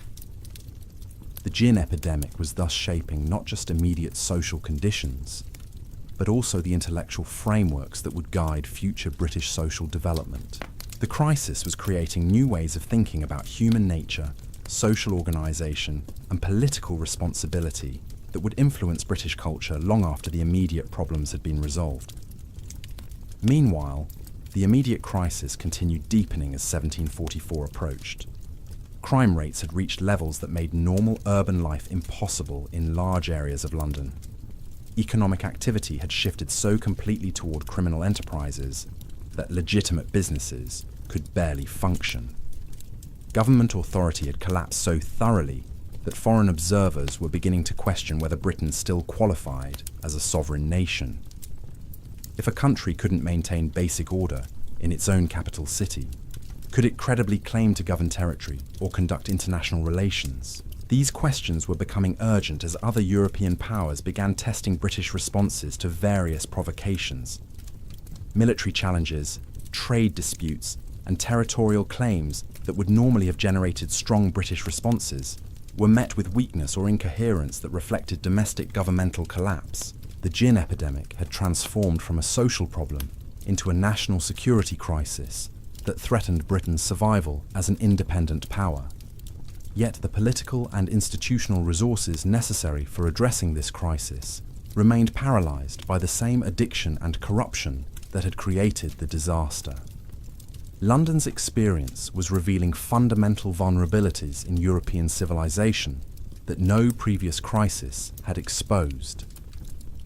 The speed and completeness of social breakdown suggested that urban civilization was far more fragile than anyone had previously imagined. As 1744 began, thoughtful observers throughout Europe were asking whether London's experience represented an isolated disaster or a preview of challenges that would eventually affect all European societies.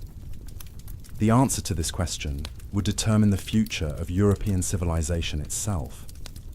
But finding that answer would require understanding the deeper causes of London's collapse and developing responses that addressed root causes rather than merely treating symptoms.